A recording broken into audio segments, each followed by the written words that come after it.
Party people in the place to be. You are now in the midst of a real MC. Throw your hands in the air if you're real as me.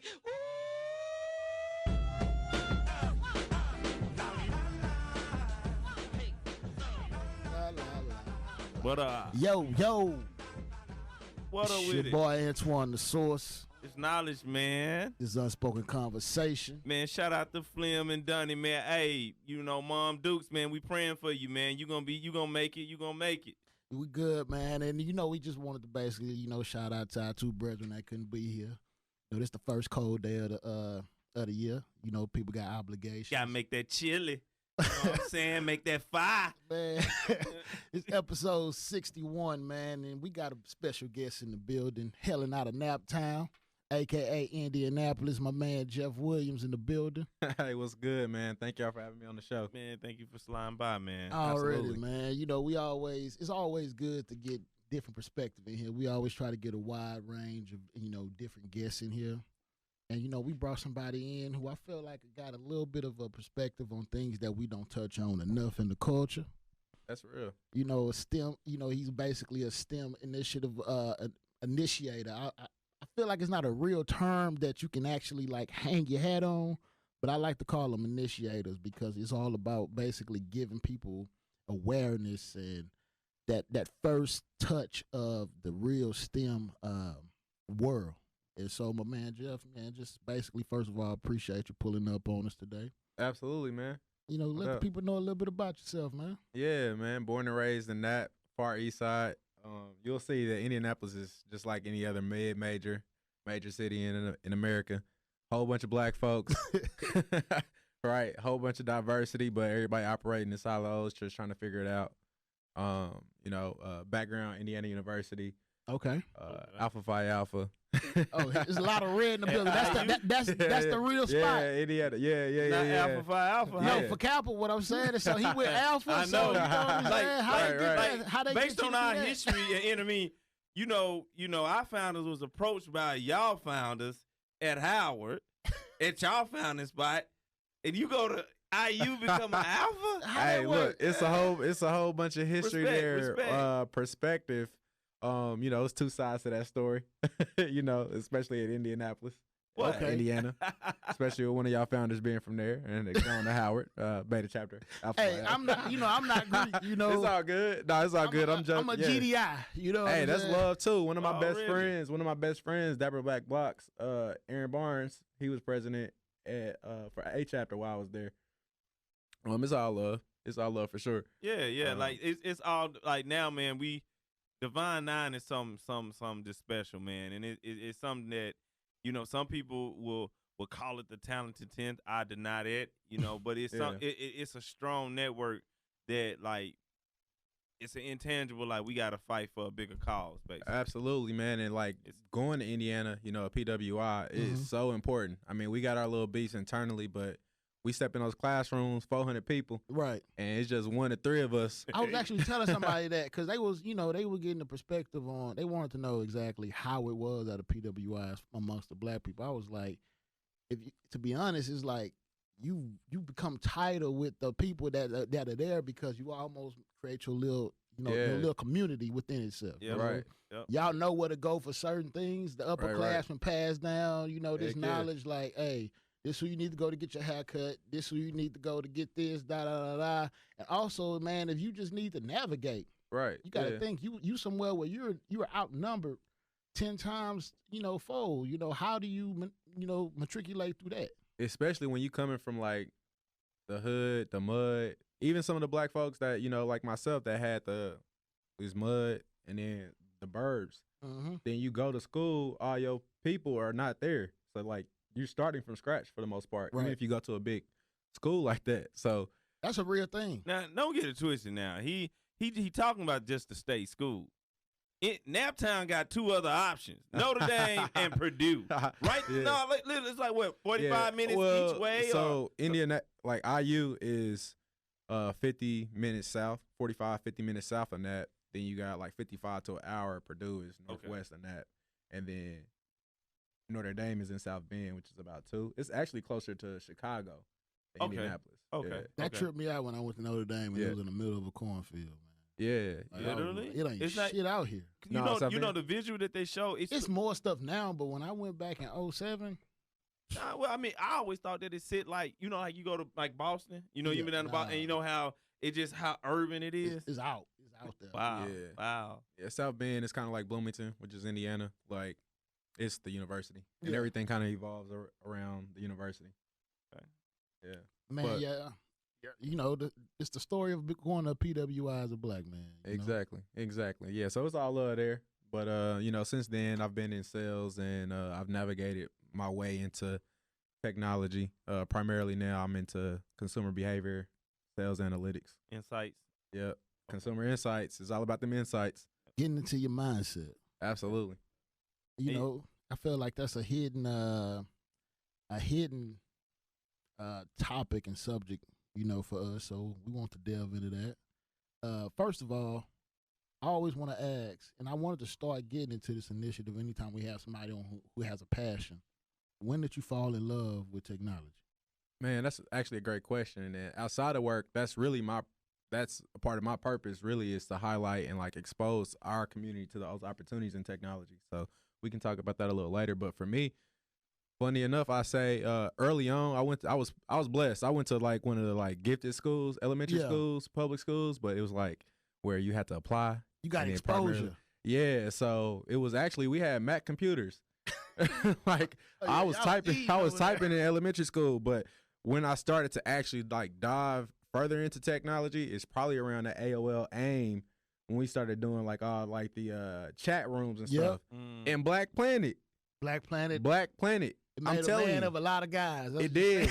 say. Like, hey, aside from that, like you wanted to make your page code. Like you wanted your page to be fire. So what'd you have Yeah. to do? You had to find out. So how to use that I said HTML. somebody- exactly. Exactly. You had If you hey, was that- MySpace, Hey. HTML, bro. Bro, That hey, was, you I had tell to. people you was damn near coding, man. Bro, Right, you you were, were bro. cold. Like that's for why they real, man. crashed. That's why, like, I feel like when every time I have this conversation, whether it's on panels or what have you, that's really where I start because we don't know. Like, we were touching it. Like, we were flirting with a 6-figure skill back Right. then.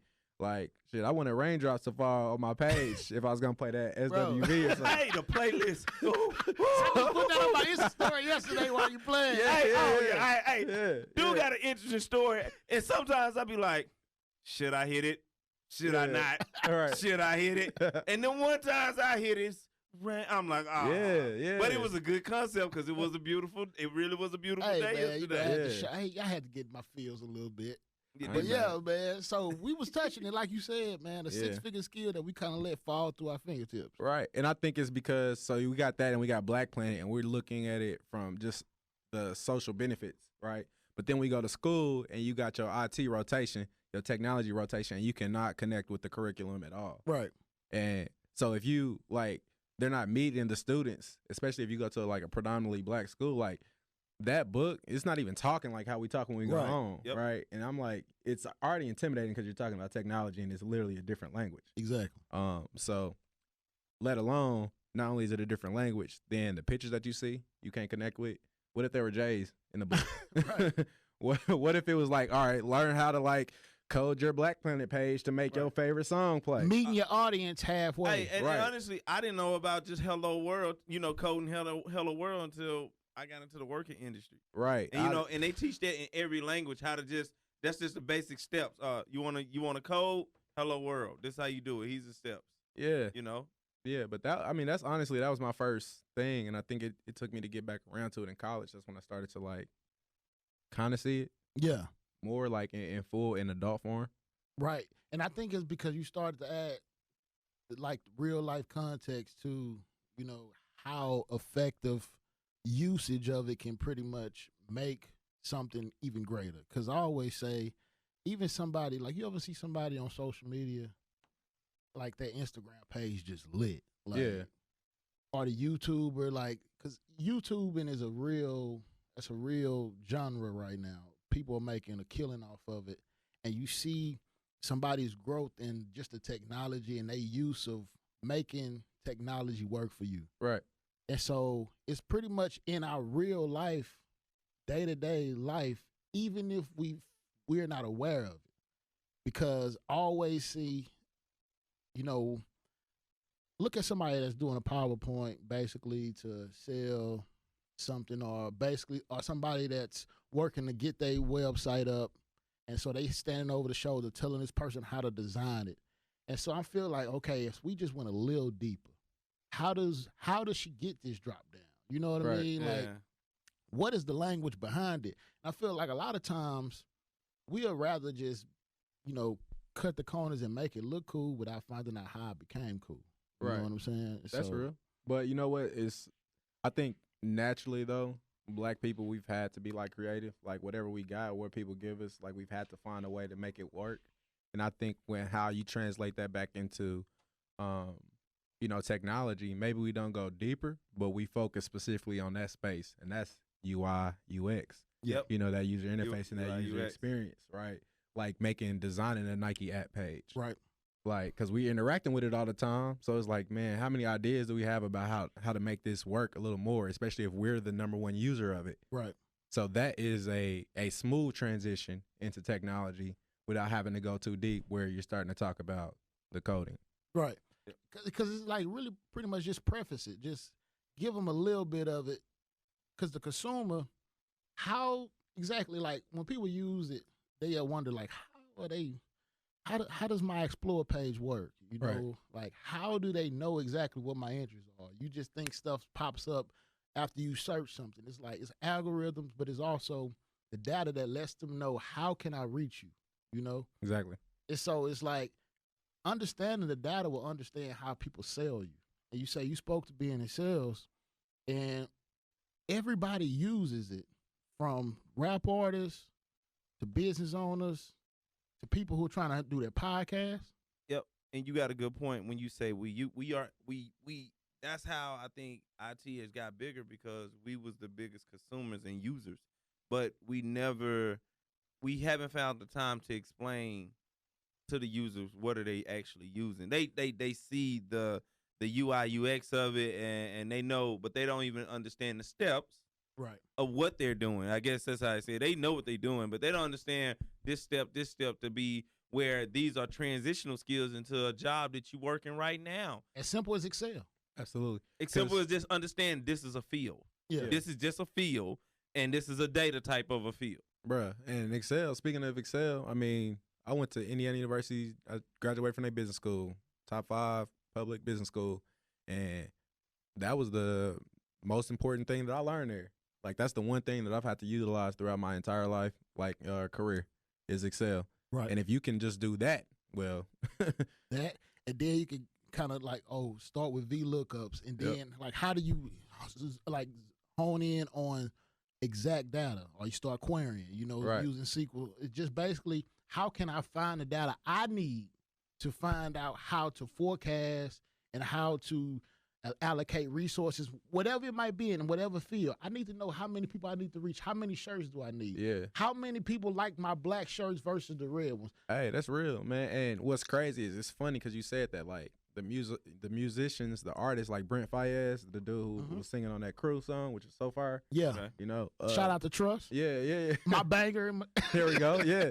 What's crazy that you mentioned that, I'm glad you did, because they actually had a special on Vice where they were talking about how these independent artists are leveraging technology now and those streaming analytics to decide on how to grow without so they're doing they can now be independent artists because they have the power and the knowledge behind how to push their content now in the digital age. Right. So you got dudes from even the hood trying to explaining this dude, bro, he probably grew up on Post Road like me, and that people from that who actually they gonna know what I'm talking about. Like this dude, bro. Bro, here, Oak Clip, bro, he's talking about it like a senior insights director, bro. Yeah. It's like, look, I evaluate all this stuff. I was like, look, bro, the map is hot here. I'm evaluating, and I see that 52% of people who listen to his music are on the East Coast, right? And then the super fans, they're here in Boston or they're here in Dallas, Texas. Yeah. So I know that if 35% of them are listening to him at least every day for 45 days, then Yeah. that's where I'm going to go on tour. Right. Because I know that even if we got to sell it out at 2,000 That's how people. people determine locations for tours. Right. That's how they determine locations for tours, man. So he's selling out tours when right now there's a wealth of tours, but he's doing extremely well because he's leveraging data His to own find data. exactly where he's going. Right. And that's free data that they're getting insights Exactly. from Spotify. Yep. Just it's using the technology to work for you. Right. And it's like basically We telling y'all people when you sign up and you hit that user agreement to any application, understand the settings. you are Go- finally data.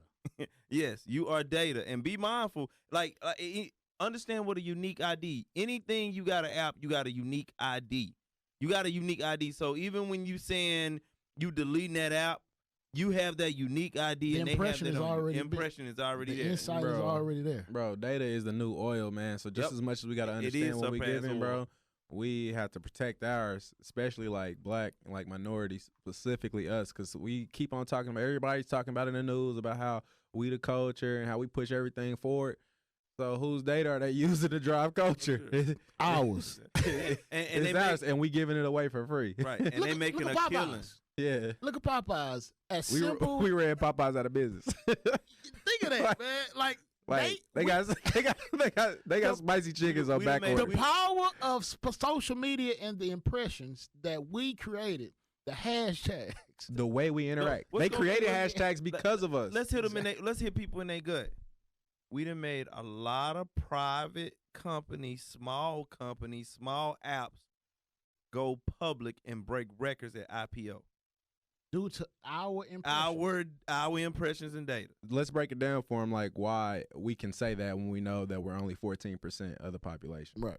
They don't give a. Can I cuss? Yeah. Look, they don't give a fuck about the population percentage. That's What right. they care about is the usage. Yep. So we over-index on all the social media apps. So let's break this down. If the average American is only tweeting 3 times a day, we're tweeting 12. So if they have 1 million plus daily users or they have this many impressions, that means that we're driving the impressions. So in order for them to succeed, they need to reach and ensure that we're paying attention to people who are tweeting 10 times a day Right. versus those 2 to 3. Like they don't give a damn about the person that tweets every 3 days. We just reading the Nielsen analytics and everything about like screen times, like how much we're using. Mine is It's crazy, disrespectful bro. right now. Hey, well, not just that, like just like our eyes on all of our devices, Right. and we spend 60 hours a day, or 60 hours a week, looking at screens from televisions on down to our mobile apps and desktop screens, That's like we scary do, and that's 5 hours more than the average. than the average American. Wow. That 5 hours is a large block of time. FYI, y'all got Apple phone. Hey, y'all saw this new unexpected update of every time you go into an app, they say, "Hey, don't you want to access your Bluetooth?" Yeah, it's well, I've been noticing that when I did my update. I think what it is though is That's the satellite usage is they want to extremely high right that's now. about it's a more fluent integration than what they've been using. So everything's Bluetooth, like you said. So if you hit that button, then they was like, okay, it's easier for us to connect to their IP address so we can run more It's current. And they It's can cheaper. also look at like everyone else or every other Bluetooth device around you and tell how far you are from it, Yeah. where you are, like triangulate Yeah. position. That's direction, right? Exactly. It's all about the mapping, and proximity, and of course, it's still about reducing costs. right. To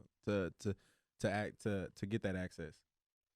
Man, like honestly, I think if you really just talked about the impact of it from a cultural aspect, more people would actually be interested in it. Because I look at somebody like, God rest his soul, Nipsey Hussle, the way he spoke to things in his interviews, it's like he broke it down to the point where the average man could ingest it and actually retain it. Bro, he's a messenger. Exactly. You know, that's the cloth. You know what I mean? It's our responsibility. It's like us. Yep. Like here, that's why I've dedicated my life to that type of stuff. Like it has to be us. It has to. Because we were blessed to have that exposure, so we have to pass that on to people Right. who may not necessarily connect with And- the stuff, but they connect with us. And this is go to this circle back, and I think American raw materials right now that's bringing capital. Of course, at one point it was cotton and it was tobacco. Now you know, is public life. I mean, it's prison systems that's bringing money. That's the stock exchange bringing money. But one thing we all talking about is data, Yeah. systems. You know what I'm saying? Like it's man. Do you know we talk about the cloud?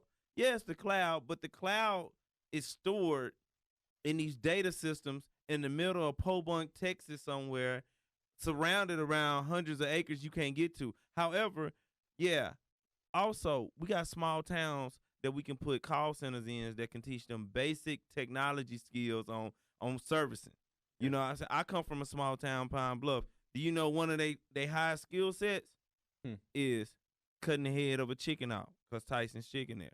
Wow. You know what I'm saying? Or a steel mill where they're making car parts. You know, Nothing that's, Well, that sounds like that, bro. That's There's what I was nothing that you can passionate about transition doing that. but these are skills that they can make the same amount of money, and they can love doing it because they don't have to put in that physical energy. They can sit on their butt, even though I want them to go work out. You know what I'm saying? But you know the cause and effects. But they can sit on their butt and learn another new, a 21st century skill set, which is very important. It's basically using the time outside of work. It's like a lot of times people just get caught up in whatever their job is for that 40 hours or 50 hours. I feel like the next level of growth is always expanding yourself. I started out as an underwriter.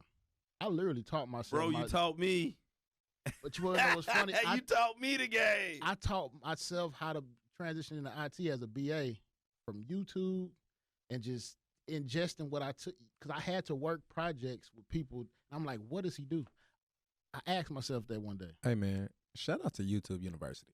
Bro, that's a real thing. You, baby. Like, YouTube, you. Bro, baby. hey, I'm fully enrolled. Every day. Full time, all bro. Day. Yes, I'm man. looking at data. I'm telling stories with data every day, bro, and I got my YouTube up. Right. Hey, I'm learning something else. Man, tell us a little bit more about your YouTube series and just your usage of YouTube. You spoke about that offline. So, man, give us some insight on that. Right, yeah. So aside from my day, so like I'm in insights, I'm an analyst or what have you, managing basically like brands, like telling them where their products are, like making recommendations with retailers and stuff. It's a pretty cool thing because I get access to all the Nielsen data on what everybody is purchasing. Right.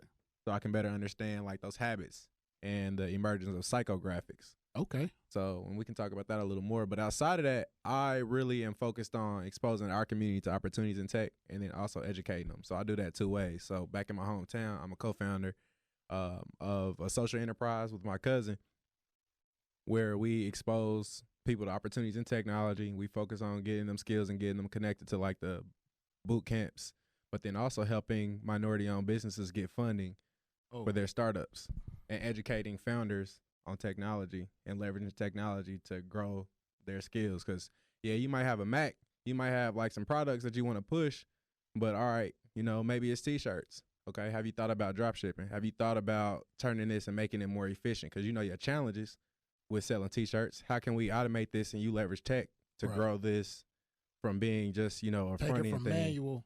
Yeah, from manual to an automated thing. You might come around and turn this multi-million-dollar, because we're going to be optimistic, but into a billion-dollar type company. And we do that. We have a huge gala every year called Party Girl. This will be the 4th year in February 2020. Okay. We went from like 400 people to like last year was 1,600. How did that make you feel? Bro. We need tickets. Bro. It was 2 times where I was like, dang, I feel like we made it. We accomplished our mission. The first one was when Guru came. When Guru pulled up, and he was like our keynote for year 2.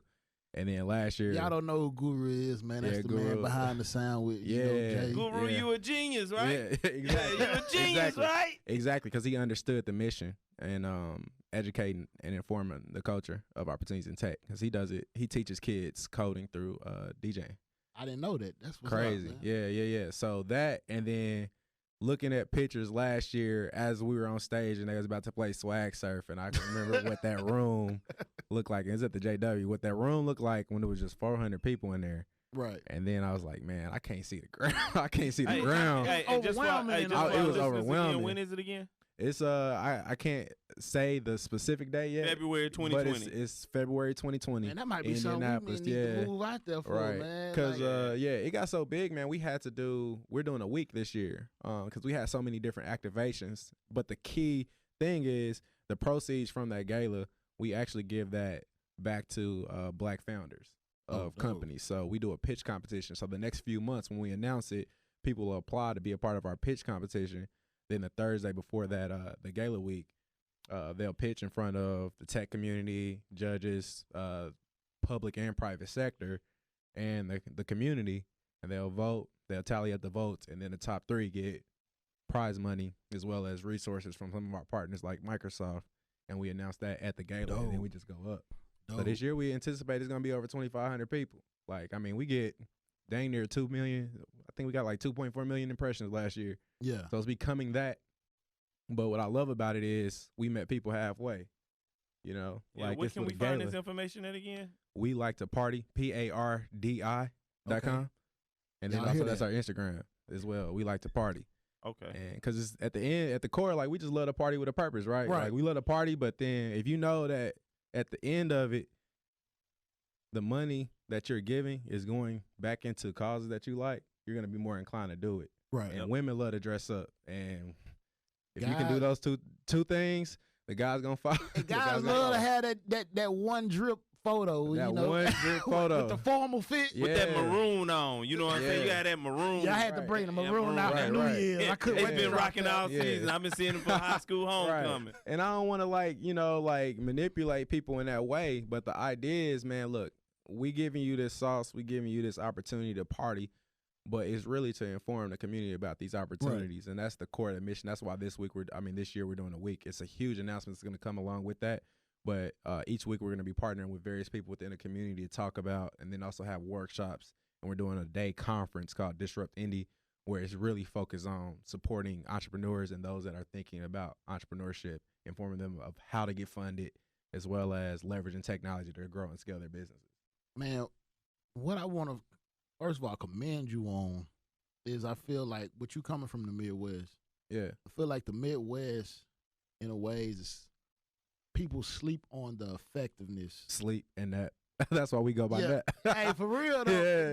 Yeah. When you put it that way, because when you pour in, a lot of times people go to the certain places or certain, popular cities, and they get all the resources. You don't want to complain about it because it's still something that somebody voluntarily did. But I like the fact that you're pouring into a city that might not be on the same. It might not have the same opportunities for a lot of the youth, there, and Absolutely. a lot of the people there, Right, yeah. because it's a smaller market. And what's crazy is it's still like a top 15 market as far as like city, like size of the city. Right. Yeah. Metro, it goes down. Yeah, like it's They got the an home. NFL team. Yeah, we got that should say it all. We got an NFL And and, a an basketball NBA team. and a basketball Yeah. team. Right. It's millions of people there, Yeah. and Yeah. 30% African American. But the thing about Indianapolis is That's that a huge African American population compared to Dallas because we low. Yeah. Yeah. We like But low. we're bigger yeah. also though. right, Huh? yeah, We're bigger though, so it's like you dilute us in a way. You know what I mean? yeah, and night. Because here's a challenge though with that though. Like if we just city to city, Indianapolis is like still like over 900,000 people in the core, like Dallas. I mean, in that proper. Yeah. So, but with that, most of us do live there because just like how everybody here like lives south, and then that's kind of getting out of Dallas proper. Yeah. In Indy, we're all there. Central. So yeah, so when you look at the metro, then that changes, and that's how when you look at the metro, DFW is like huge. The numbers entirely flip, but Right. with us, it kind of remains the same. It actually goes down because everything else in Indianapolis metro is very white. Yeah, You know that- and you know what this? My buddy just said this ironically about, and I mean cut you off, about Alabama and Atlanta. He said, "Man, you hear all this?" He said, "Outside of Birmingham, he said it ain't black. Same thing about Atlanta." He was like, "Bro, he was like, it's like they didn't found a way to concentrate everybody in one single place." And that's it. Cool thing about Napa is you 3 hours away from a mega city of black Bruh, people like 2.5 Chicago, hour and a Yeah. half from Cincinnati, which is just like Nap. Columbus is 2 hours away. Louisville is an hour and a half. So y'all, Like we all, y'all, yeah, y'all a and we road really, trip from everywhere. bro, we a road trip from everything. I mean, Lexington with UK, but we all got hit with the same and faced the same challenges, and that was when the automotive industry tanked, which is why all the black people migrated to the to the Midwest, right? That great migration was really centered on the industrialization of America and those Hands-on. hands-on jobs. But when the financial industry and the automotive industry crashed, all those opportunities left. So Right. what happened is the city got extremely hot. It's just like Detroit. It's just, bro, it's Detroit, black people, but Detroit has 8 Mile. Right. Detroit has Motown. It's literally the same city as Cincinnati and Indianapolis. Without the cultural impact. Exactly. But Indianapolis got Madam C.J. Walker. Right. But when you think about consumer product goods and focusing on a black market, She was pretty much the template. she is the template, and that's Indianapolis. So, I mean, we got it. It just, and then, but we're primarily known for hooping. Like we known for Hoosiers. Yeah, we You know know, what I mean? you know, Mike, Greg, and Jeff. They T. feel Like, about we got- basketball how we feel about football, but exactly. and that kind of, but So is basketball or go work at one of the you know, And you or know work what? at work And at let's be fair, Ford let's and be fair. Chrysler. Let's look at it, man. They like our predecessors of Americans was always working on this nuance when electricity came on connection of data, and it started with the radio. Started with what was it? The tap the I don't know Morse code. Morse code and radio connections. And then let's say around 80, AT&T started buying a lot of small telephone companies and setting up their hardware. And then 90s, you start seeing a little bit more hardware, but a little software. And then it comes with the cellular cell phones around 95. And then early 2000s when the big boom of software applications come. And then Black Planet and MySpace. Absolutely. So we still in a nuance of a way of we can get our generation kind of up to par or ahead with learning about this education of technology. Because like it's the standard, right? Yeah. Technology is now going to be the standard, right? Like all the CEOs, it's crazy. I don't know if y'all been paying attention to the news and like retail, if y'all following y'all in the sneakers and stuff. Yeah. But Mark Parker stepped down. Jason at Adidas stepped down. Jason Luber at StockX stepped down. Like just over these past few years, another guy at David Plank at Under Armour stepped down. Yeah. And they bringing people in that's more focused on digital and technology. And the reality is that everything is moving in that direction. We just have to find the way to like get on top of that. And it starts with our creativity, leading with creativity and content first. Right. And then learn our skills. Yep. So that's why we decided to like take that route. And then we have our podcast, me, Brandon Mills, and Janae here in Dallas, where that's all we talk about is the culture. What's the name of it? It's called Cap Culture. Okay. Capitalism and culture, really. So no cap. But at the end of the day, it's Cap Culture. And we're talking about the nuances of how capitalism, culture, and technology all intersect. Definitely. I think in this last thing, you know, I think it's some core skills that we can teach. Like some of the things, like for example, you brought up one company that you know you can get certifications. Like a lot of people, those are the nuance, or like you said about the auto industry. Remember when they was like, "Well, man, I don't got the college skill set. I'm gonna go work at this factory." Right. And I think it's something that we can bring awareness to. Like, hey, man, you can get a skill, you can get a certification in here, and you can be all right if you don't want to go to college the first year out of high school. And with us, it takes diligence because we can speak that language and we can sell them on the idea these boot camps. So my brother-in-law actually did the coding boot camp. We were able to get him and others connected. They got full ride scholarships to these boot camps. $13,000. They didn't have to pay that. They went in, got certified, learned how to do it, and then they connected them to jobs. Right? Like that's the type of hands-on stuff that we got to do, especially with cats that's like maybe interested, but they just don't know, and they definitely don't want to go to college. A lot of people don't realize a lot of these high-end tech companies are not focused on your credentials. They're more focused on what do you know. Bro, what do you can you do this? Yep. Like, and that's what a lot of people don't realize is like you can prepare yourself at an early age. Just giving yourself the access, you have it in front of you. It's now going deeper, making it granular on how my usage of this can actually work for me. Absolutely. How can it finance? A sense of urgency of knowing this faster, because you know why why they had a sense of urgency? It's because they know they can go hand pick anybody in India because they've been trained and prepped on software engineering prior to us, and they can go. No, what I'm saying is but it's still a culture thing because in India, you are kind of an outlier if you're not learning something tech, or in Japan, It's like, or China. They It's like, have defined but lanes you know what, here. It's Antoine? more ambiguous. I want It's to ask you a like- question You can about get this. anything Yeah. you want to be. Because I guess I'm asking myself this question because we see it. We see that culture being dominant in technology, right? Yeah. But why do they still reach out to us?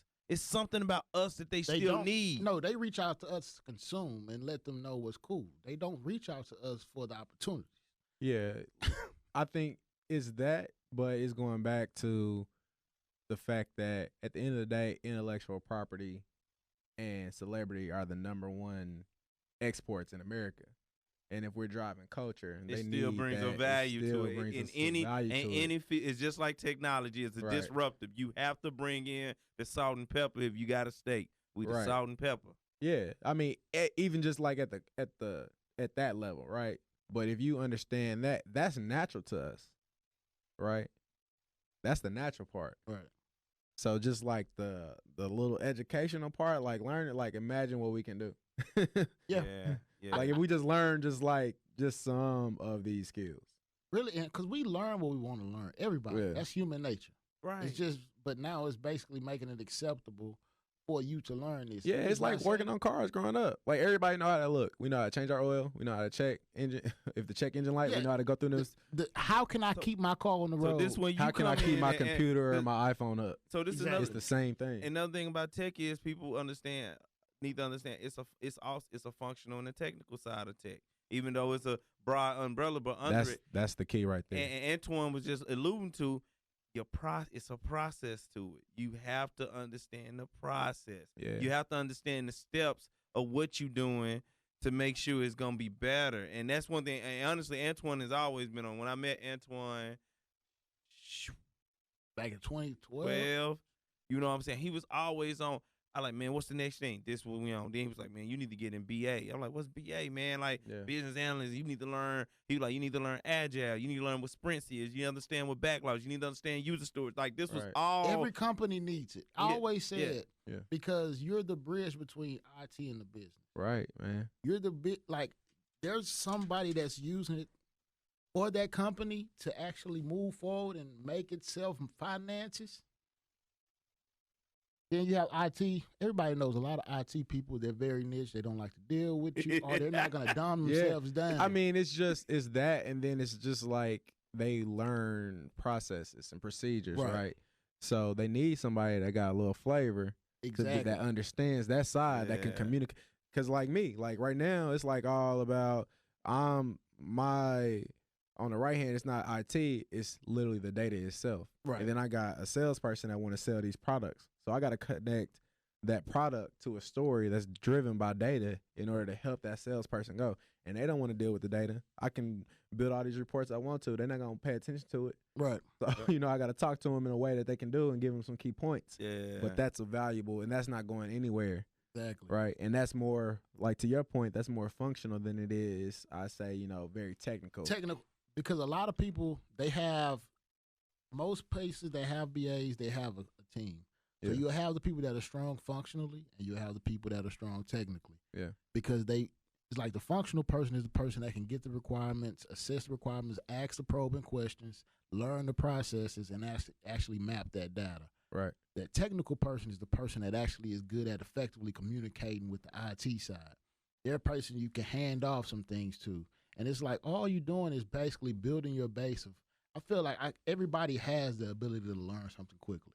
Absolutely. Totally. With the right tools in With the place. right tools in the right place and just asking the right question. Yeah, I say the right case study. Yeah, because yeah. Like, right building your use case, base. like yeah. your mama, like, look, if Adam gave you 2 pair of sneakers and you only have one, how many did you lose?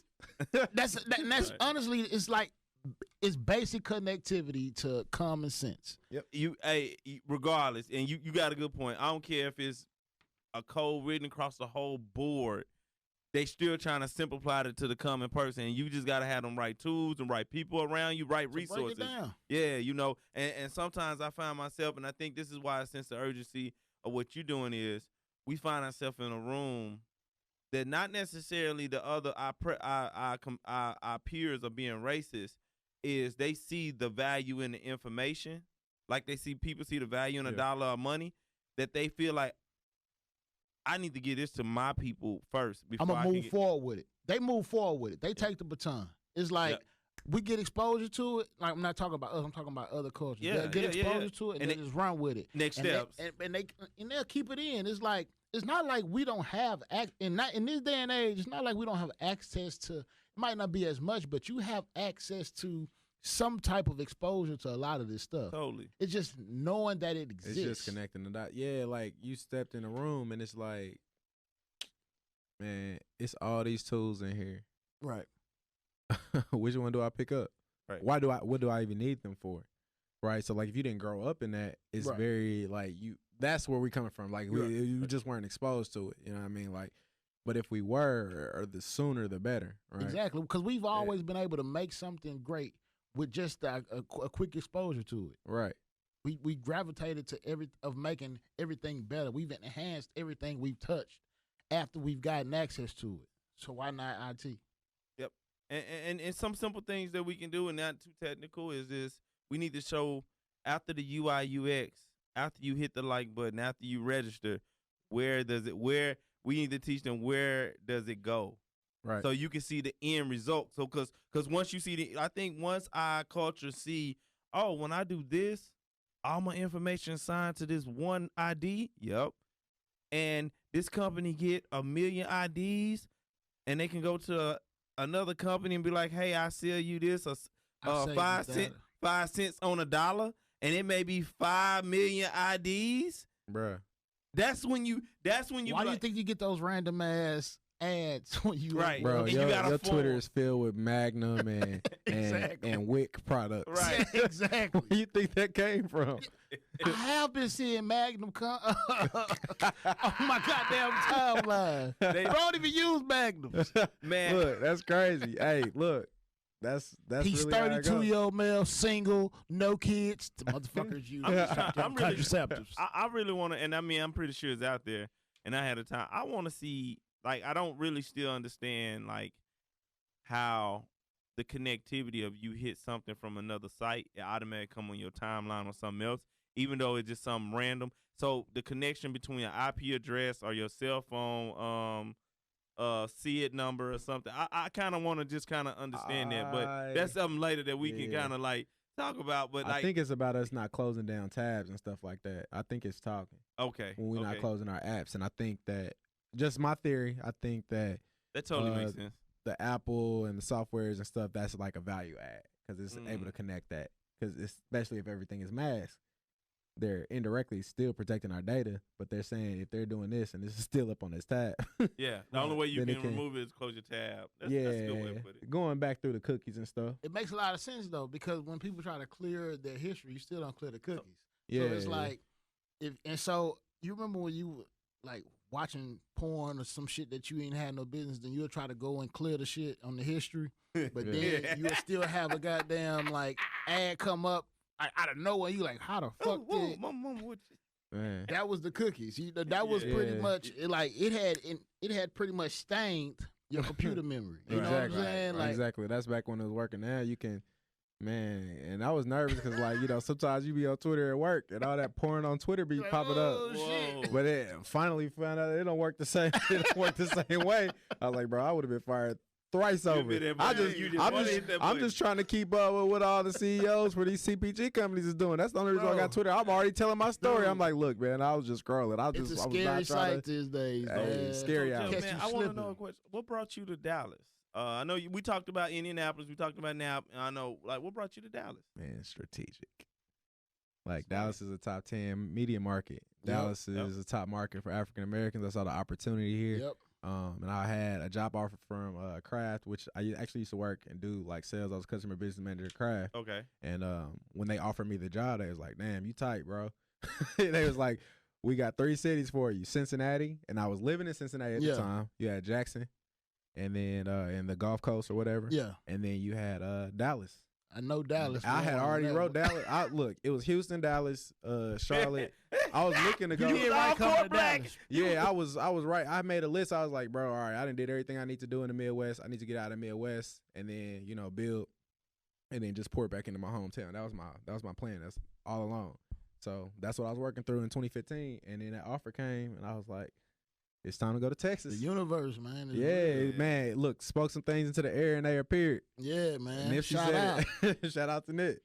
Yeah, so that's what brought me. It was work, I guess, if you could say from like a high level, it was work. But at the core of it, I always wanted to get to like a market like Texas, Dallas, an emerging place where all of us was here and there was opportunities where I could be seen and I could also help be a part of like building up the culture.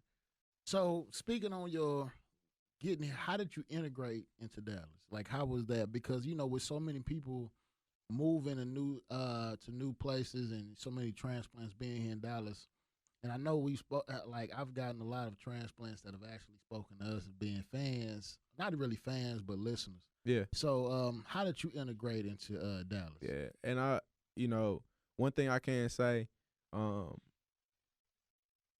it's a natural thing. Like, I'm kind of a social butterfly, as like I talk to strangers. You know what I mean? Right. Like my shirt says I speak to God in public.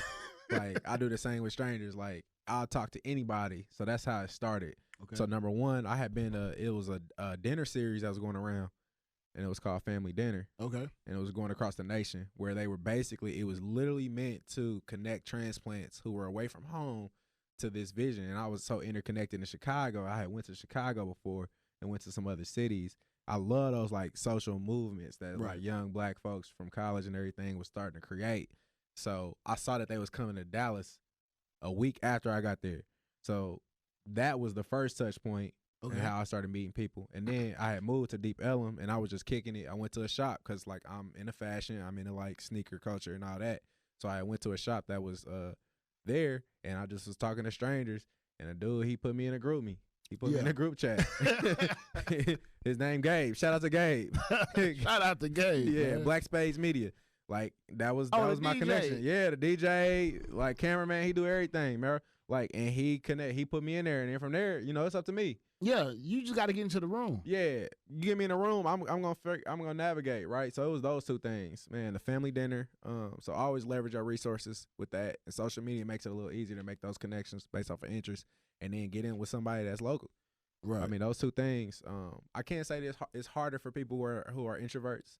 Yeah. Because one thing that I do notice about Dallas, it's very similar to Indy and Cincinnati, not as much as Chicago and New York. It's a lot of dope stuff that's happening in Dallas, but you got to know. Right. You got to be a part of the And fabric. unfortunately, not to be too nerdy, but social media, you would think that social media these days is actually helping that, but it's actually hindering it because of those algorithms. It's keeping you seeing You're and liking looking at the same everything stuff that you're on a regular interested in basis. versus outside. So you got to get creative. You know what I mean? You got to look at Asics versus Jays today Yeah. on your timeline. Purposely. Yeah, Just you for got to you see something purposely. different. Yeah, you got to Yeah. click on some different hashtags. And that's key, because that's why I was telling I thought Antoine, we was talking like man, we was talking me and Antoine talked 3 different ways, and I can call him. I hit him on Instagram and have a conversation. He's the nigga that likes to call you before 7 a.m. You know what I'm But saying? I was telling him, Yeah. I was telling him like, man, what's popping right now is following the hashtags. That's how Yeah. you breaking the algorithm. If you want your timeline to show, something Bro. recent. Because I'm looking at stuff, a little bit of everything. And so Yeah. he'll be like, I've been head down focused on this, man. What's going on? What's the fabric? Like, Right. Yeah. And I think a lot of times we don't have that exposure, especially when we get into adult life, because we got a lot of stuff so we're not able to just get really like deep into social media. So we won't know what's hot. And so a lot of that Right. stuff will pass you by. Absolutely. That Explore page is no longer an Explore page. It is what you like page. Right. So, Man. so it's very important to like Just mix it up follow and stuff random like that. people. That's a Yeah. challenge to everybody listening to this right now. Just follow somebody randomly. Don't let them not be even somebody that's in the same like fabric or color 100%. as you, man. 100%. Like, instead of following people, follow your interests. If you follow your interests, you're gonna be able to connect with like a wealth of diversity. Hey, that's a bar, man. Yeah. Follow your interests instead of the people. Man, and so speaking of following your interests, and also we've spoken on the usage of data and just basically driving the market and the consumerism. Your boy Ye dropped today, man. And I feel like he's somebody who's really flipped it and Can made we it do a use. refill? Yeah, we're gonna need a Since refill. we gonna talk about Ye? And can we say, like, one question I want to know is, did he still get consideration No, we gonna get into it, man. All We right. gotta preface it. You know, don't jump in Yeah, already. Perfect, Cause yeah, perfect, yeah. gotta preface it, man. Bartender, you give me know? some of your finest. So Appreciate if it. anybody doesn't understand, you know, your boy Kanye just dropped a gospel album, Jesus is King. And I feel like over the years, Kanye has used consumerism masterfully. The reason I say that is less is more. I feel a lot of these days because I feel like that's the balance a lot. That's the imbalance a lot of celebrities are struggling with. It's overexposure and and knowing when to give, how much to give, but also that mystery is still hot because back in the day, a superstar was a superstar. You wondered what the hell Tom Cruise and Will Smith was doing. You know what I mean? Like now, Will Smith, he spoke to that. He was like, I thought being a movie star was basically being removed from pop culture. You see me when something drops. You know what I'm saying? But then he realized I had to become a part of the fabric. He's balanced it perfectly. But you have some people who just basically mortgage their social life of themselves and thinks, oh, that's going to make me hot. If you don't connect, sometimes people find out too much about you and they like, I'm no longer a fan or you just not cool. I feel like Beyonce really the last of remaining like Yay, like because he disconnected from Instagram. Right. But Beyonce is the last. Go find the Beyonce interview. Real celebrity. I pay you $100 for anybody that can find a Beyonce interview the last 5 years longer than 10 minutes. However, I think I don't think that tarnish her brand. No, we're not speaking of it tarnishing the brand we're at just all. saying We're that that's, speaking that of she's it more the last of the people that has been able to maintain that connection. Because you got to think. I think she's fighting it. No, I wouldn't say fighting it because she's comfortable. She's always to be weird, bro. She not to be too weird, but she's damn near when it comes to that culture stuff. She is a deity to like celebrities. Yeah, because like the reason why like she can do that is because she is Beyonce. Other celebrities fan out. Celebrities fan out. Like her. Adele literally was like, it's like you got a group of people. And she like the 1% of those group of people. Yeah. That's the only. She's the only one that can do that. At one point, Adele was the biggest thing in music, and Adele was like, "Oh my gosh, Beyonce." Right. You gotta understand, like, yeah. like people are like, "Oh my gosh, this is Adele." Adele, like, "Oh my god." She's like, and I used to be like, I didn't get it. Then I saw her live at OTR1, and I said, "Oh, she's an alien." Like, man, Beyonce is an alien, bro. And it's crazy because I feel like some people just got that. They got that it. It was like a little bit of seasoning that nobody got. I feel like it's her. People like LeBron. People like Muhammad Ali. Jay. Bro, yay. Like no, yay. And then I feel like the one that pretty much got cut short, Nipsey. You know what I'm saying? It's like because how could I basically exalt myself above my peers effortlessly? It's not something that you can and work had a on. forward thinking. That like they have vision, bro. It has to, and that's what a vision comes in. I think everybody has like what I want to be, but to initially be like, all right, I want to be here. I'm gonna put these processing steps in, and I'm gonna remember to write it down because that's my data. All in one, like that's a key gift. I feel like it's the perfect blend of when exceptional talent meets great work ethic. Yep. Because a lot of times when somebody's exceptionally gifted, they kind of like lag when it comes to the work because it comes so effortlessly. You know what I mean? That vision, bro.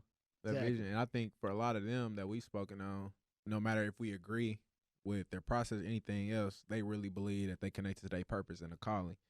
So with that, they're laser focused on that, and they're not necessarily focused on the way in which it gets done, but like making sure that they get there, and that's what really separates them.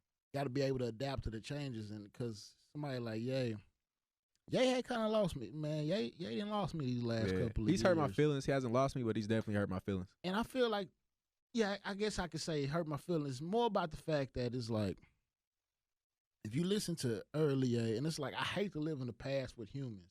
Because humans evolve, you know what I mean? But it's sometimes your evolution can be for the worse. You know, evolution is not always positive growth. You know what I mean? it's like it's a life's matriculation. It's like it's a ever growing path. And I think what happened is he became a prisoner to the fame. And like when you become great at one thing, and other things just start falling in your lap, you kind of like take yourself to almost he had a godlike complex of himself. Yeah. Where he felt like, because when you're able to move people at the snap of a finger, man, do you understand what that does to an ego that's not ready?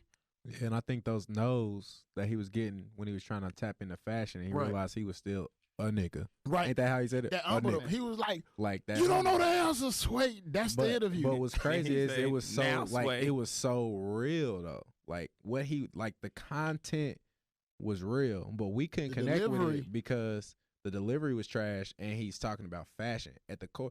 We just heard fashion at the core of that. He was talking about real freedom, which Right. They talk about in the Bible, and everybody who got mentors have heard their mentors talk about real freedom.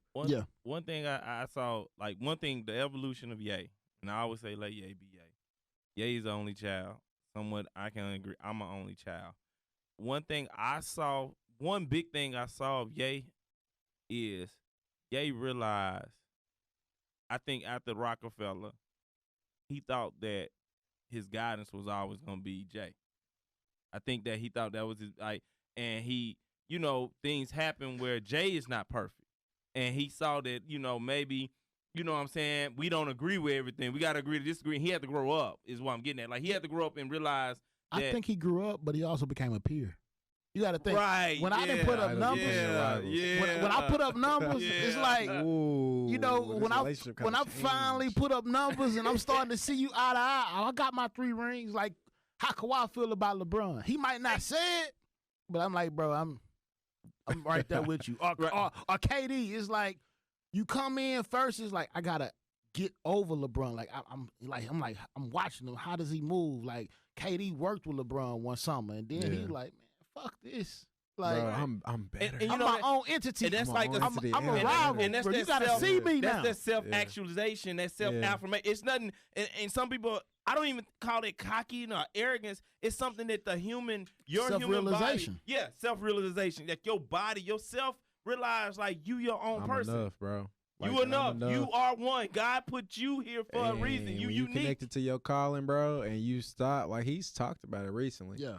I want to dive into it. I know. Yeah. Let's get into it, No, man. I mean, we're with you because I was like, bro, we can go off on a tangent, but you were going somewhere. Yeah, so with Ye, I feel like he's been able to manipulate the data into he knows he's the impression. Meaning when he left Nike and went to Adidas was not on the level of Nike Easy at jumped over all. the jump ad. And that was a real thing. It's like it really happened. I saw the numbers. that Red October is still one of the most valued shoes Nike has ever The made. most valuable shoe of all time. Think There of that. is no shoe more valuable than the Nike Red October. And I'm not even a Kanye fan like that, but I gotta tell the truth. Yes, you are. No, I'm a fan No, of I'm his joking. artist, Yeah. of his art, His but it's artistry, like yeah. his But as a artistry. But person, it's like as a person, I can't rock with a lot of the stuff he does, but I have to give him his credit. It's wild that you can separate. Like a lot of people can't separate that. Well, it's like it's a part of growth. I understand. I put myself in other people's shoes. It's certain things that your family doesn't agree with everything you do, but they ride with you because they know that there's something inside you, or you've shown yourself enough to that person to know I can separate this and that. It's two type of people Mm. though, bro. When it come to that, and it's great that you said that because it's the people who can, and then it's the people who can't, right? Like, because to me, like my issues with Ye are seasonal issues, Right. Because I don't believe at the core, Ye has changed. Yeah. If you at the core think that he's I changed, totally agree with that. Like at he the core, if you hasn't. think that he's changed, then yeah, what we got to talk about. So I actually stopped arguing with people about Yeah. Kanye, yeah, because it was like, They're not gonna get it. and I'm not gonna agree with you, but I understand the pain that he's caused you because my feelings are hurt, but it's seasonal. But I'll never cancel him because at the core I understand. At the core I understand that I don't think he's Because you changed. got to understand where somebody is going sometimes. Like, I always go back to sports because it's easy for some people. Like when LeBron went to the Heat. Yeah, A lot of people was hurt, right. but he'll tell you I needed that. I had to leave my comfort zone. You know Yeah. what I mean? Yay. I look at somebody, he had to leave Nike. They disrespected me with the offer they gave me. They wouldn't give me any insight. You gotta think. The what is the technology Yeezy used? The 350 boost? Oh, the boost? The boost technology? that was on the shelf at Adidas. They had no real way to use it. They didn't know how to use it. Okay, Bro, I was trying to get that part. I was trying to get the understanding on bro. that when he kept saying the 350 and down to 350 this. Bro, I didn't the boost was like it's like a technology at the core. I don't want to get too nerdy, but at the core, it's just a comfortable shoe that adapts to your foot, makes it easier for you to run, and it's easy to like mass produce. Like if you're looking at it from the business perspective, right? Because it's adjustable and it's adaptable. Nike has various technologies like that, like the Lunars and stuff like that. When Ye switched from wearing the Jordan 1s, the Yeezy, Nike Yeezys, and the Flyknit trainer, which was crazy, and he went to the Boost, like you see a whole mass shift where everybody start wearing that Boost. And that's what he was wearing until they developed his shoe. So basically, he put the sauce to their technology. the salt and pepper. He put the salt and pepper to Adidas technology. The technology was there, and the technology is great. But he came in with his design team, and they put the sauce on it.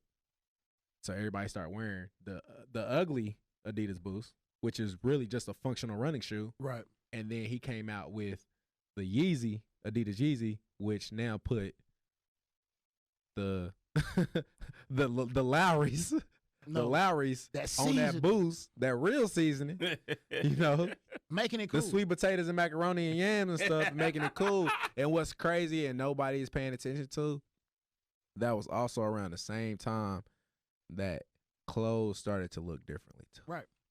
The cut of them. The cut of Because you're no longer clothes wearing big, changed, bulky bro. shoes. It's And like, that, like, bro, listen, this is what's so incredible. This is the incredible part. Whether you like him or not, or people like him, we don't wear hooping shoes no. on a regular basis no more. Look at the Jordan everybody wears, the one, which The is the one. most streamlined, small. We might pull out the threes, but like he saw opportunity. Nike started to get more functional with their sneakers. Right. Because they were like, oh, people don't wear it no more. No, it was because the cut was changing. The cut, like the design, and who was moving and bending the wheels of what the cut looks like. Why aren't we wearing straight leg jeans no more? Right. There's people who are pushing that. And he pushed it around the same time that runners and lifestyle and more comfortability Right. was coming into play, which we had already been doing. Black people, we had already been doing it in high school. You know, It's a if you certain hoop, play football. It's a certain, and that, speaking of that, if we who will play football, it's a certain demographic that has the real movement within the culture. Because black culture moves it, but the youth, Bro, moves it's the youth, bro. further. Remember All Day? Kanye All Day? Bro. That's all he was talking about. It's and the youth, bro. I'm gonna tell you what's crazy. So Listen to the kids, bro. about 4 years ago, about 4 years ago, my brother was in undergrad, and his homeboy came and was like, so they like 18, 19, maybe 20. He like, bro, I found him. Finally, I had to ride all the way to the northwest side of Houston to get him. I'm thinking like, man, he must be talking about some J's or something. It was some at a zero, like all white Adidas, like I the know runner exactly which shoe. one you talking about. And he was like, he had to have them. I'm like, wait, With Boy, the, is this- with the Adidas track pants. yep. Boys just ripping and running for Adidas now. Like that, Yeah. that It fucked me happened up overnight if you wasn't paying attention. because I was older, 2013, bro. and so I'm like out the loop. You know what I'm saying? And so it's like, y'all really moving like, y'all really like trying to go and get Adidas. Like, I remember that And the used to be thing on about it- sale. Before the Yeezy even released. Exactly. Before the Yeezy even released, Kanye then was wearing And the bruh. Boost, and that alone Just made it cool. just made like overnight. That Sock- fucked me up. And you know what's so cool about it from a diversity perspective? Mhm. Hispanics as well as Europeans. Yep. Like that, the soccer culture. This Been is on what it. they wore on a regular basis. Right. And you're merging that with now basketball culture That's what kept Adidas and black afloat. culture. That's how they was able to give So $100 he million. took all these different things, and it's all connected back to music and this one figure. Well, you know, Adidas, and if you read Steve Stout book, He bridged hip hop and sports. He was like when he went to the Run DMC, everybody's rocking. Adidas was Put always Adidas in the air. Adidas was always part of the culture. However, they did, it's always up in business. They lost it's their up way. and down. They lost their market share. They didn't transition from bebop age to the new school. But they always like them track outfits. I ain't gonna lie to you. No, they just never had the shoes to go with their track fit. Be honest though, they came and went and came back. Yeah. Because you remember the track jacket was cool when Lacoste came out. 2005, yep, around 2005, there. 2006. And who had us in those? Kanye. Because he had that shit on and he had a track jacket on and all falls down. Bro. Him and Jay. Where Jay get it? Hold on. We're not gonna deviate from that because we never talked about Jay. Jay was the first. He's not the creative. Pusher. He's a strategist. All right, how old are you, Jeff? I'm 30. Okay, so at some point, you remember when Jay basically he had motherfuckers wearing baggy ass button ups. With jeans and forces. You remember he was like, fuck a jersey, put a button up. Like, and then niggas was going to get every loud ass color button up that they could get with the roll up sleeve. All right. So I get that. You're right. You're right about But like, Ye flipped and took it further. He was like, Ye was like. Well, it was around the same time though. Like this 05. Yeah. This 05. That's love. Somebody sent me this and I was like, why am I dressed like the 90s in 2005? Like, look, it all what college dropout dropped in what 03, 04? Yeah, 02. Oh no, 03. Yeah, yeah, that was around it, bro. I'm telling you. And then he, that was the time. Like Jay has really always been good about like his strategy. Here's the difference. Mm-hmm. Jay capitalizes on trends. Ye creates them. That's a good way to put it. I'm glad you brought this insight in, brother. Because me and Antoine talked about this. We on a previous episode, we talked Ain't nothing about wrong with this either. to get an understanding of what you were saying. But let me take it deeper for you, though. I'm going to tell you why. So a lot of people wonder, like, how the fuck does J. Cole have his following? How the fuck does Kanye have his following? Because initially, when they rolled out, they were normal. When I say normal, they related to the average black male going to school, just that everyday black I can man. listen to you and not feel like I have to live outside myself. You know what I'm saying? Bro, the one who your dude might have sold this or that, but you feared your daddy was gonna strike thunder and your mom, you didn't want to dissipate your mom.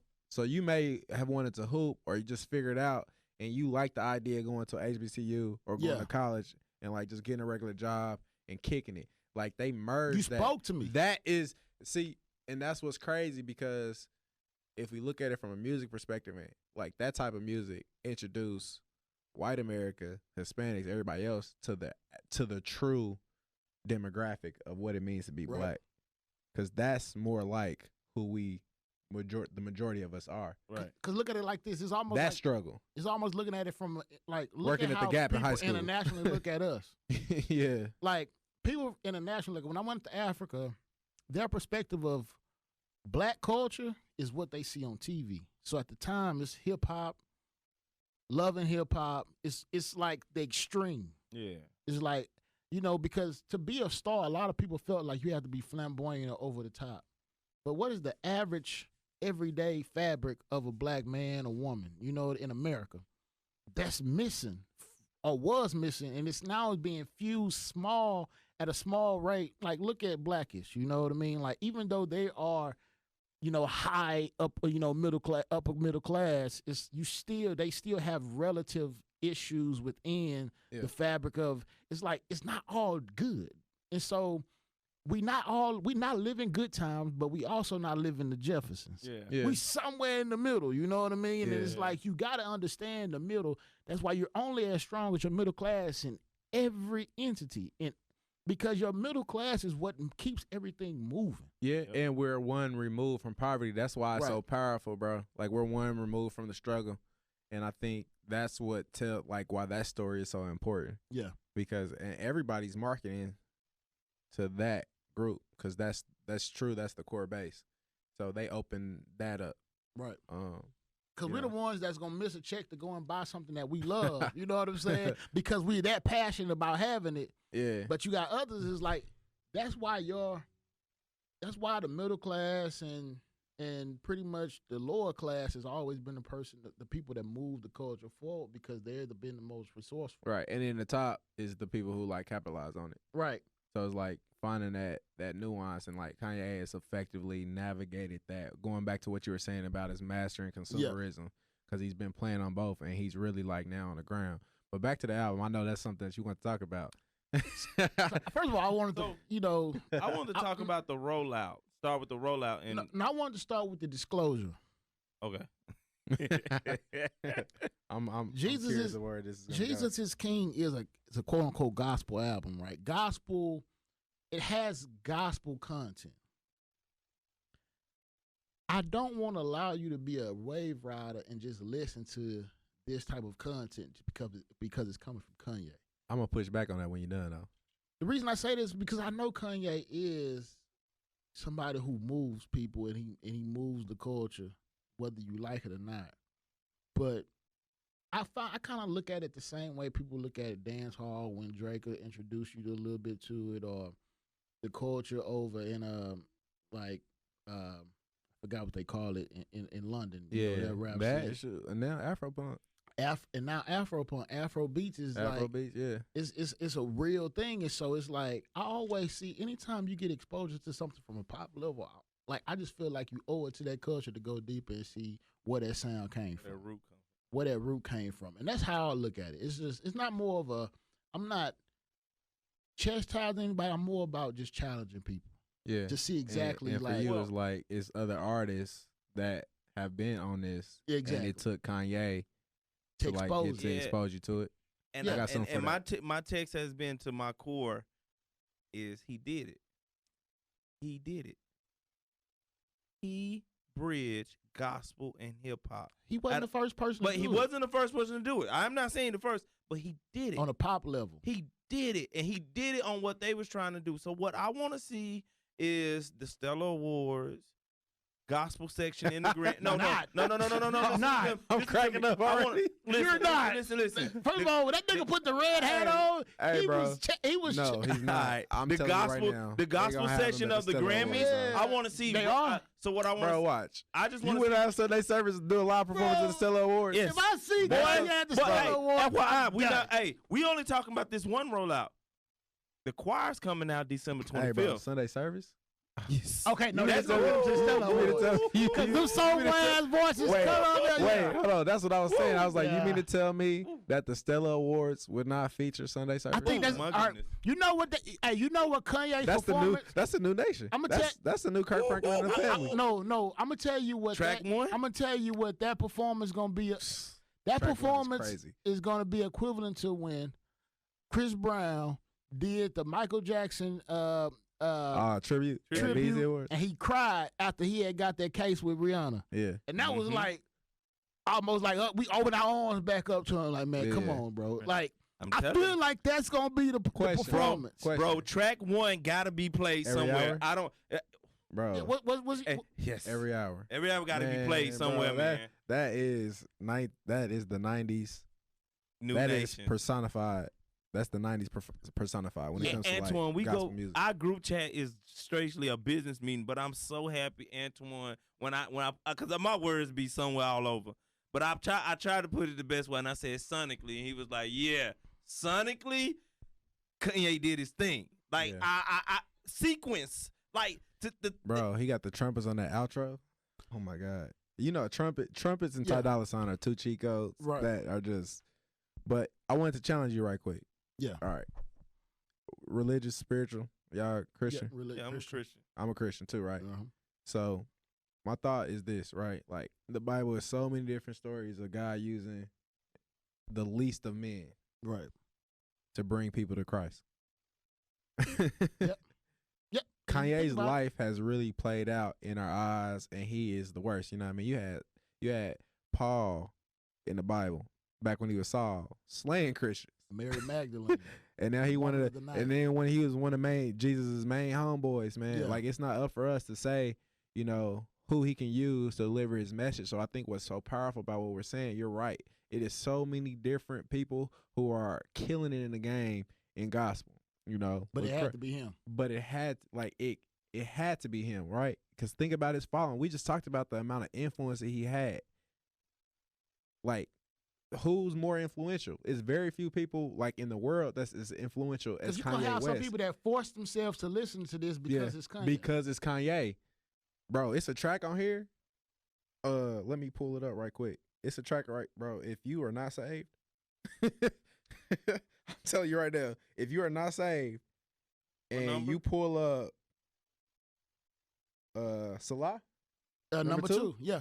if you pull up number 2, bro, around the 45 mark when Kanye is like going up, and then at the 59-second mark, they start the hallelujah chant, bro. That alone, I know. And right that now, is something. Right now, that has a star. Bro, I'm telling you right now. What about track 1? Got a star yet? Yeah. The first 3 have a star. So 59, bro, at that 59-second mark, throughout that little run of hallelujah, you know, if you went in church and you saying it in that way with them type of voices, it's gonna take somebody, a non-believer somewhere. Yeah. Listen. And like, you have the biggest, like, what did he say? Hip hop's the new rock and roll, and I'm the biggest rock star. You got the biggest rock star out here peddling Jesus, bro. And like, so did we ever think that we were gonna get to a place where the most influential or one of the most influential people that are leading with that is gonna lead people what to I that? slept on? So this, all right, I'm not gonna lie. I didn't take it seriously when Kanye said he was gonna do a gospel. I thought he was. Wait, you talking about like 10 years ago when he said? No, I'm talking about when he's just recently. Because I know Kanye changed his shit. Yeah, because Life of Pablo, he tried to say that was gospel. I was like, he talking about bleached assholes. I'm like, this nigga about to I think you bullshit. I think you wanted. I think you wanted real art. That's all you wanted. No, it ain't even about the art. I wanted to see if he was gonna hold himself to the content that he's been pushing. Yeah. And so honestly, and then I saw it. I was like, okay, I give you that. And then sonically, I feel like you back in the lane where, because Kanye's always giving you soul. That's why when he kind of went off into the more abstract art, a lot of people was like, man, where you going with this? That's why Yeezus was one that was not accepted by a lot of people. I like Yeezus. It was took decent, you though. listening to it multiple times because at first you were used to a certain sound from Kanye. Totally agree. And so you were used to a certain sound from Kanye. But then after a point, you just basically realized it was like, I see where he's going. And so with this, when he held himself to the content that he said he was going to push, he admitted. That's why I feel like bridging the album with the interview with Big Boy. If you get a chance, listen to it, because I feel like this was the first interview in a long time where Kanye was completely clear-headed. He did too, yeah. Where he was actually having real dialogue with somebody because normally respect what happens, the interviewer too, because he had the shout out to Big Boy, but also I hate what happens with most Kanye interviews. It gets hijacked by a viral moment. Yeah. And so you don't go and look at the interview, you go and look at the moment. It still is, but he didn't give him that much this time around. He didn't give him that. So it's like they still gonna cling to some stuff because he still said some stuff. But you still gonna have to listen to. They not though. It's like nah. He didn't give you a highlight because you know, like the house way is like motherfuckers will just go to that one clip and don't look at the interview. It's like I feel like it's almost a copycat place where if somebody is talking to it, then it's like okay, if enough correspondence starts about something, then you could pretty much, bridge it. But I also feel like he challenged hip hop in a way too, and I appreciated it with the prison reform thing. Because a lot of people gonna look at it as a shot at me, but I look at it as more about this is a man who's pretty much conflicted with what he's been putting out there, and so it's like I want to at least be responsible with how we deliver and be consistent. Let's take it there, bro. Let's take it there. Here's some. Yeah. Y'all saved? Yeah, I'm saved. Yeah, all right. Y'all remember when y'all first got saved? Yep. How radical y'all were? Well, when I first got saved when I first realized I was saved as an adult, I got radical. Yeah. Man, I had like. Don't that sound like Kanye right now? Because I look at it as like when you first try to go on your health fit, you go and get all like healthy shit. Man. You get, Kanye, I know how that feels. But my personality is different than Kanye's. Yeah. So I wasn't like forcing that on everybody else, but like me, I was like, I can't cuss, I ain't fornicating for the first 3 months. Bro, I was celibate. Like I was like, it was cold turkey. When I got saved. Yeah. So I'm like, I couldn't help but like as I'm hearing him talk through that interview, see that I'm like, oh, Yeah, He's new. he He's a new to Neo. this shit. He's a Neo. Yeah, He's a It's Neo. like, That He's that a level. Neo. But But that hey, level. wide hey, open with yeah. it. Hey, I gotta get and listen. That y'all can say what y'all want, but shout out to his wife. Absolutely. Shout out to his wife on telling him just because you going through your transformation, then I'm still holding my own, and I respect that because I think that's a real thing, and that's Yeah, such a and- millennial marriage, and I feel like it's healthy. right. I mean, and see, and Our so- grandparents went through it too. They ain't gonna talk about it. No, but a lot of times I feel like one gender, the woman kind of just went with the flow of the man. You know Yep, what I mean? Yep, Like, yep. I see what you're saying, Flint. if I'm gonna be Christian, Antoine. if you're gonna be Christian, if I'm gonna be Christian, you're gonna be Christian, and you ain't gonna need to find out about nothing else. You know Yep, what I'm saying? yep. You gonna know what I basically expose us to, Yeah. and then it's like because He'd a lot rather of just be a testimony, a beacon, and show how he's moving in his life to bring her Exactly. that way. and hopefully she comes. Yep. Cause it's like you see, his daughter, Northwest and stuff. She hype. She's hype about, but she just looks at her dad as like being able to move these people. But as she grows, she'll maybe one day, you never know how somebody is impacted by the light that the person in front of them was able to exalt into other people. I just love that it's making people uncomfortable, bro. Because like we're really having that conversation, especially within our community with all this witchcraft stuff and stuff that's coming to the table. Yep. Yeah. You know, sage and all this. And I love that we're exploring what it means to be religious and spiritual within our culture. And I want everybody to have a chance or a choice and to talk about these things openly. Right. But now when he's bringing that there, it's like I'm hearing people that are Christian, like who might have hated Ye. Now it's like, dang, like for me to like be upset at Ye, like he's talking like this, I gotta give him this or I gotta Right. give him that because it's making us, especially us, because there's so much criticism for Christians specifically.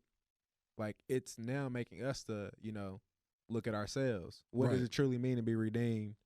Like we talk about being saved, we talked about redemption, Yeah. but we're not really doing that when it comes to this person who is essentially doing exactly what. Cancel culture. Well, is can I that. ask you guys Yeah. this though? Yeah. And just It- maybe it's just an uncomfortable I'm at- conversation to have. and I I'm- didn't want to get too much into No, that, but really. And when I That's ask real. questions, I'm asking for clarity. So, Pastor Jamal Wilkes and his congregation refused contribution from Kanye and his team due to the fact of his political preference. They reallocated it, so they basically like, I'm not gonna accept it. I'll just send it to. I'll put I'm it not gonna somewhere say it. else.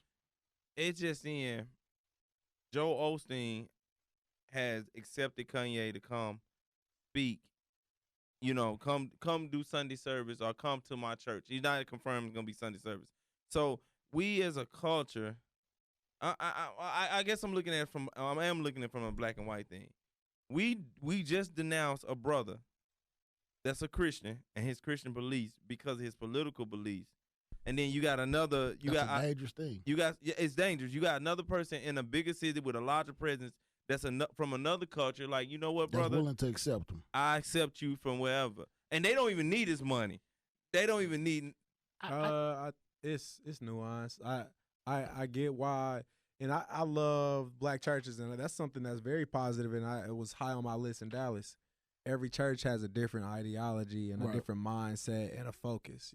Like I could see some churches here in Dallas that's big saying, "Come on in, Kanye, that's black." Mhm. I could see some that's like, "We not gonna do it unless you address this." It's all based on. Yeah, I'm waiting to see those who gonna accept congregations. him. You know what I mean? He already got the invitation in Houston. Now I'm waiting to see. Yeah. Well, I think the thing is, a lot of people don't feel the need. Like, that's the first thing. It's like, you have to be very forward thinking when it comes to your congregation and just your ideology. knowing your you congregation know what too. I'm saying? Because a lot of pastors don't want to ruffle the feathers of their congregation by bringing in somebody who, first of all, we don't consume. And I hate to say it because our generation does not attend church like past generations, because I feel like, first of all, we're in the streaming platform where you can stream your church back home now.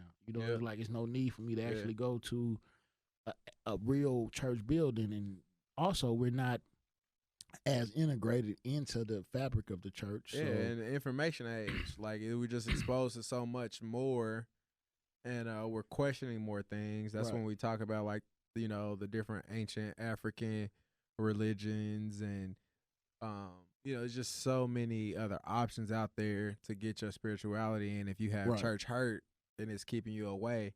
But then you have, and I realized, like in places like Dallas, it's still part.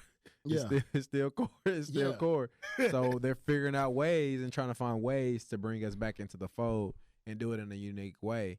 So Joel Osteen, some of these churches, like Transformation Church, okay, like they're doing a good job with millennials. Yeah. There are some, because like the worship, and that's something that really stood out with what he said. It was like, about North. Right. He was like, a lot of us, when we were younger, even though we love God or whatever, but we feared him when we was younger. Right. So then when we thought about church, like it was very stuffy. It was very like that church experience when I was younger was Because one we way. allowed the people to dictate how he felt about Yeah, religion. and it was like a dictator type thing. But then it's like, North gonna grow up thinking Jesus is our homeboy. She's gonna have a different type of relationship, and praise and worship Because how it was is like a presented to boy her. because of how she was presented. Going back to how we present things, and I think that that's changing, because that's why a lot of even African American like millennials, I'm starting to see us go to more diverse churches now, Right. and getting a different type of worship experience and a different type of conversation. And I think that Kanye can bridge that gap specifically in the Because black we church. don't want the narrow-mindedness, the narrow-minded Christianity. right, Where- because that's not how Jesus was. But he Yeah. put So in we a- don't want our he religion created a that new- way.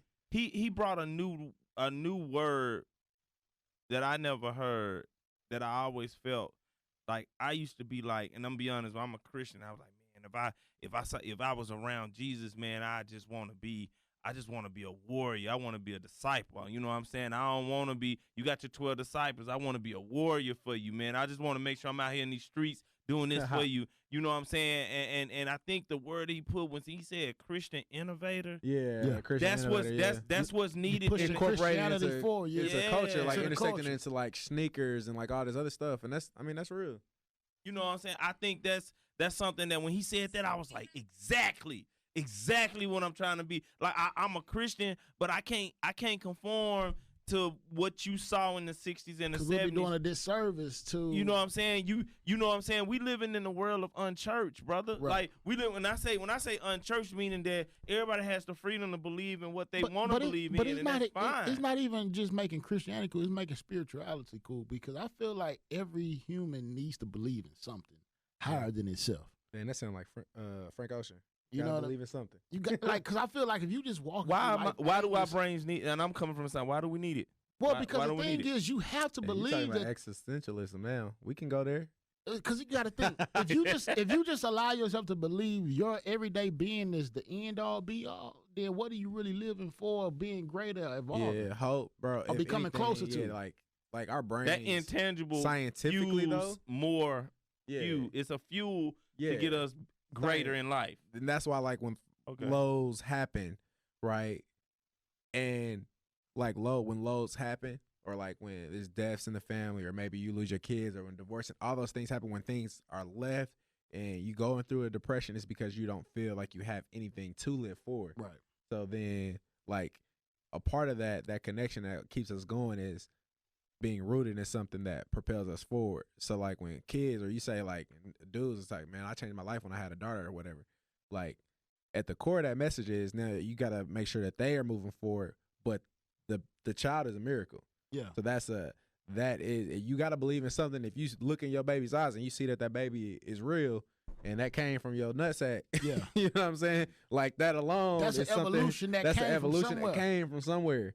So that's a part of it, right? How can a woman be able to lactate to be able to feed a kid?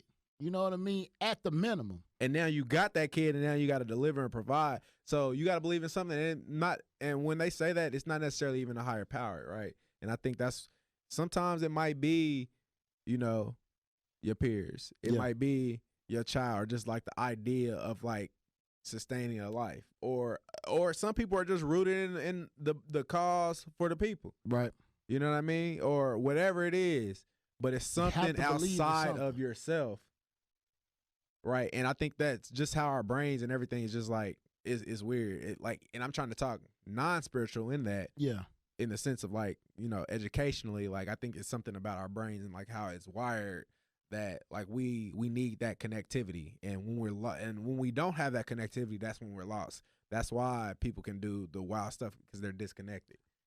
Why do you think people go crazy when they're disconnected or they're in segregation in prison? We're not meant. Yeah, because we're not meant to be just stagnant. You're not meant to be mentally or physically stagnant in no way, shape, or form.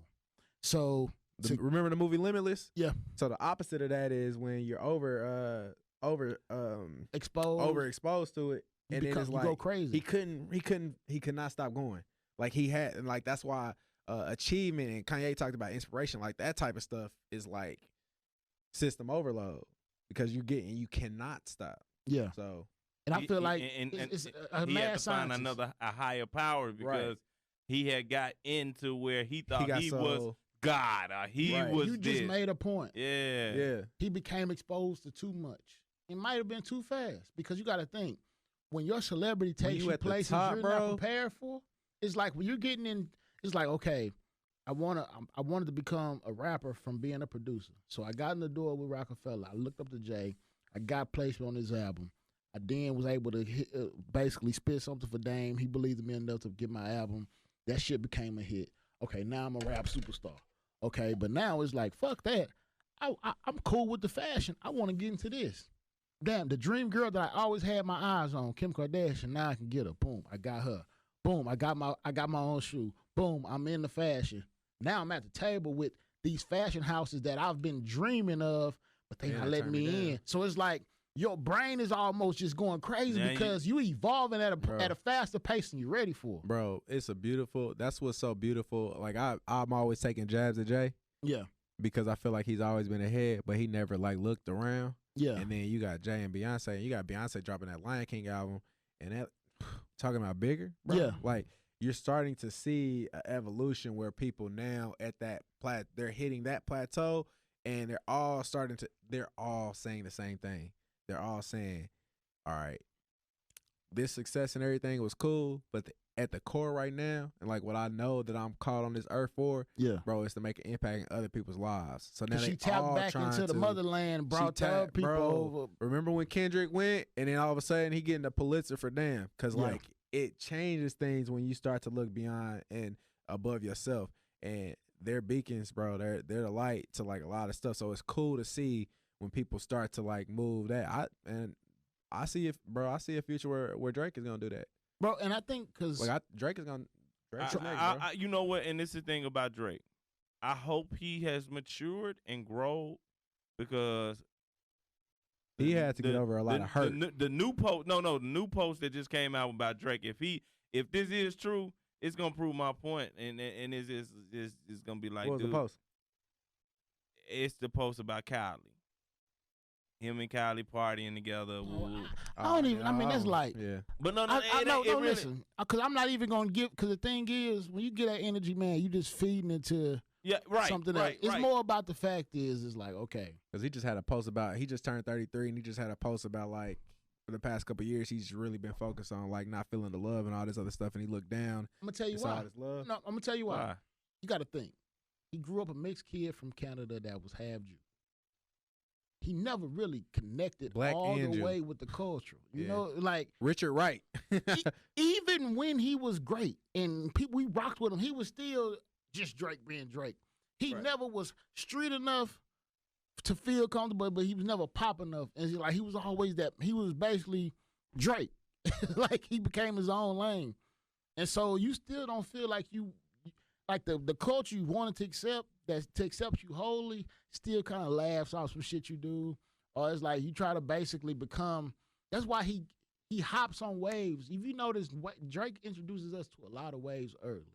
Because he's like basically Jay, student bro. of the culture. Bro, he's like Jay, man. They hop on trends early, bro. Yeah. Like they push trends. They don't necessarily always create them. Yeah, they push them. But they push them. That's a good way to put it. They it. capitalize on them. It's a student of the culture. Hey, hold on. You just said two things, and that's great. That's great how you put the word of those, because that's exactly how I saw.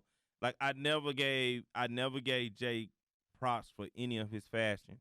I didn't even give him props on how he manipulated and got Puma because he saw how big Kanye was. He was like, No, Puma, but you got to think, Jay wasn't the first person Puma went to. No, he wasn't. Because you think Puma just was like, we're going to go over Jay. It's like Puma was basically knocking on people's doors, trying because they started with Clyde But Frazier. but what I'm saying is the strategy he went was simplistic. Like Yeah. he kind of went with a neutral kind of, not really just flashy. It was just his first rollout with it was like a nice little. See if y'all take to it. Yeah, Jay with Puma, man. I feel like we're gonna have to do some parts. Jay with Puma really is about his Rock Nation, and Rock Sports and stuff, and his connections. And I think they understand, they all understand that it's all connected. They became a package deal. Yeah. That it's all connected. And one thing we ain't touched on, and it's gonna go back to IT. We all been talking about ecosystems that 100%. was created, ecosystems. Like you said something again about how everybody's talking about in one ecosystem, religion. Jay, Kanye, Beyonce, Kendrick. That's an ecosystem, and they talking about it. And then now we talking about an ecosystem with Puma where they wanted to tap into that Rock Nation asset of sports players because they needed that, and he had it at his disposal, so he could have easily, you need a brand what's attached together, and it's all about ecosystem of hip hop and merchandise because you gotta look at apparel that brand. Yeah, that's the first thing a company does. Because Jay's not pushing style. Jay is pushing his network and strategy, that's why they get. Because you're gonna get a Puma and a Samsung. Or a title deal. Jay is the liaison to get people that look up to him that have the creativity versus right. someone like a Kanye that actually has the design, the aesthetic. It legitimizes Puma. Right. When Jay-Z is attached to the brand, so it's like I can go and get a young up and coming innovator. You can go get KD not KD in that regard, but you can get people who are affiliated with them that wants to be like Jay. Yeah. That might be more creative, right? To leverage this to push that forward, versus you go get Kanye because everybody laughing, but he's the design. Hey, bro, I knew what I really knew that he had it, bro. What's that? The Carhartts. Who? What? Bro, hold on, break it down. Carhartts and Champion sweatshirts, bro. Oh, you talking about the one when he started wearing the little heart? When he started wearing the little heart. This past before Yeezy, the style, the clothes after Adidas dropped, he was out here wearing Carhartts and Champion, bro. Yeah, and he was dressed Walmart because his whole idea was to democratize fashion. So you only got me now, and that's why I was telling him them Dickies. No, bro, if you old enough, if you go back to the 90s, you know what a Carhartt is, right? Yeah. You know what Carhartt is like a lumberjack. Basically, it's like a big, bulky, work you know clothes. What? It's work clothes, bro. And his whole idea about fashion, which people didn't, I get it. I'm on the other end because I studied it. Yeah. But he wanted to democratize fashion. His idea is that people use fashion as another way to separate people with classes and really silk is really not that much more expensive. Just diamonds ain't that much more expensive, but we hold supply to make it that. And he was like, I'm gonna put on this Dickie or this Champion sweatshirt or this Carhartt jacket because I know this is something that kids in middle America, rural America will be able have to access to afford and look like Kanye and all the people that I influence in social that they look up to. But you know who the first person to kind of introduce that? Who? Wayne with Vans. Hey, you know what? That's Wayne. What about Wayne Snoop? Wayne. Look, that was a West all, Coast. All of that about in the new age. Okay. All of that is the same thing. Yeah, I'm gonna give credit. They didn't focus on it. That was just something that they did. It was Kanye is being deliberate with respect to democratizing. Yeah, because when he did the Dickies at the Met.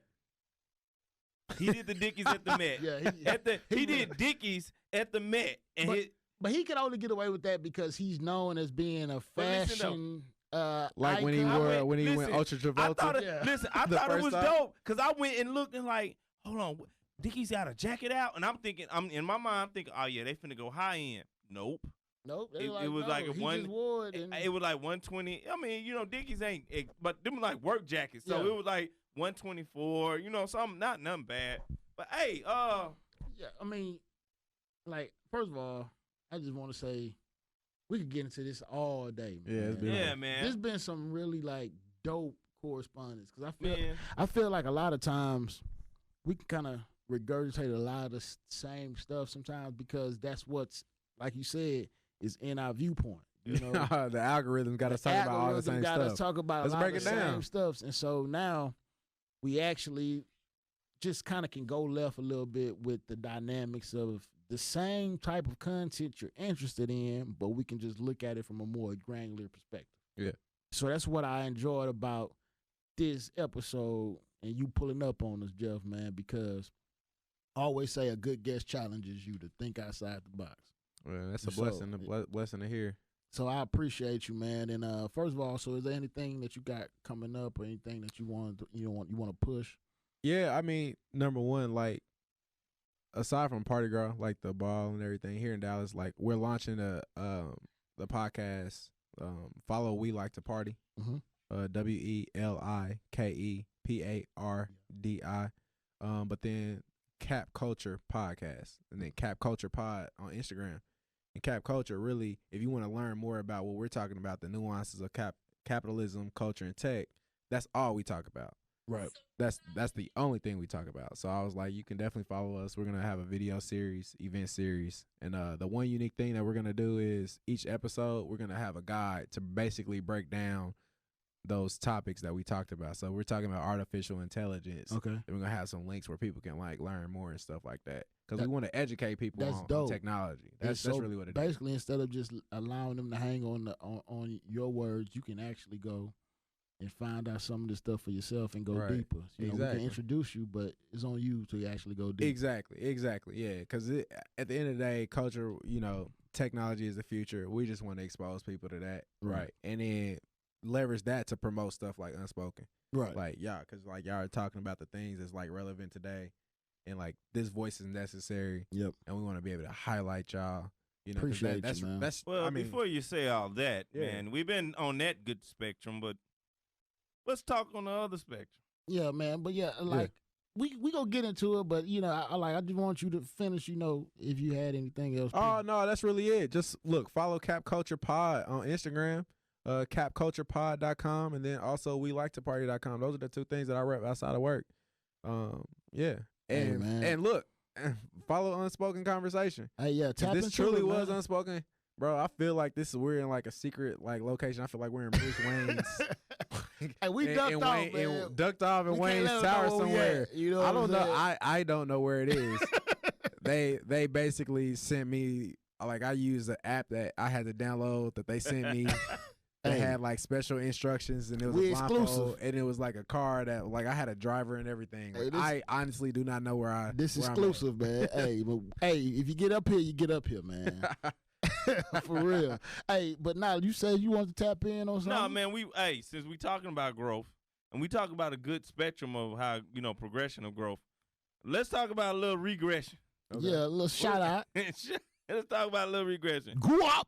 Hey, early this week, Go up. It was a great interview. Oh my God. It was a great interview about something that we speak on, something that I think we all want to have a passion on, is about prison reform overall. Yeah. I think a lot of Gucci Man. If you don't know, Gucci Man and Charlemagne sat down for a conversation about his evolution of before he went into prison, before the things that led up to him going to prison, and his reform after prison. Right. And one thing I think out of all of that interview, it's kind of ironic.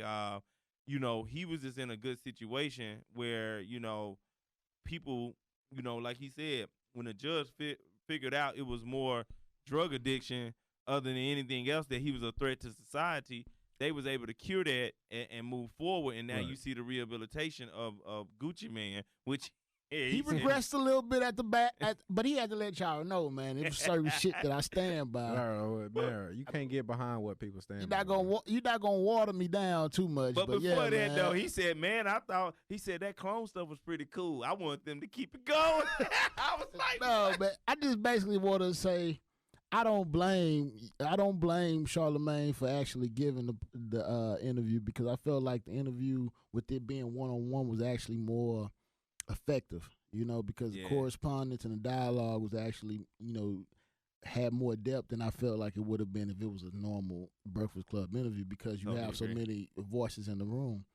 But, also, I believe like certain people have their certain standards and morals of respect. Could he have said something outside of calling, Angela Yee a B word, of course, but you got to understand certain people will handle certain things a different way Well, if they feel like they're being wronged in a way. So, well, I take that that statement he said, and he said 3 words. I take that as neutral. It wasn't a disrespect to what just as a woman perspective.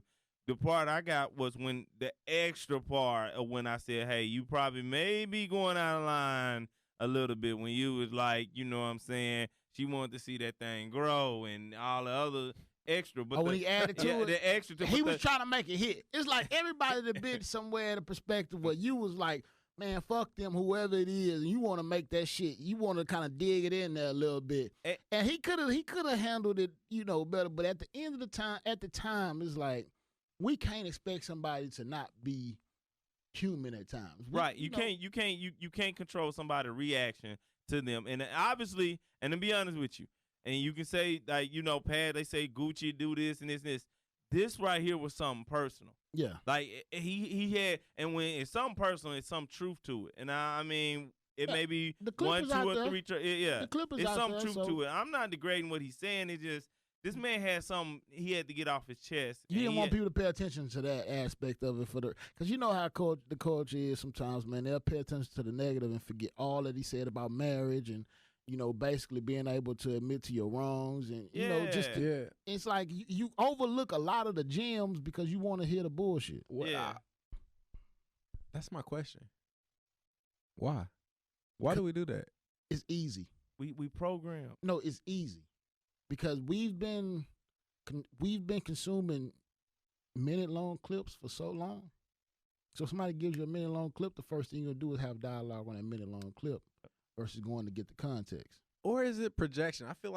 I think we like that. But he also projects to your bias. Because if you your don't like bias. Angela Yee, or if you had an issue with Charlamagne, or you just didn't rock with the Breakfast just Club, been it's like waiting you on had or something black to hang your men hat on. calling black women bitches. It's like, oh, see this mother.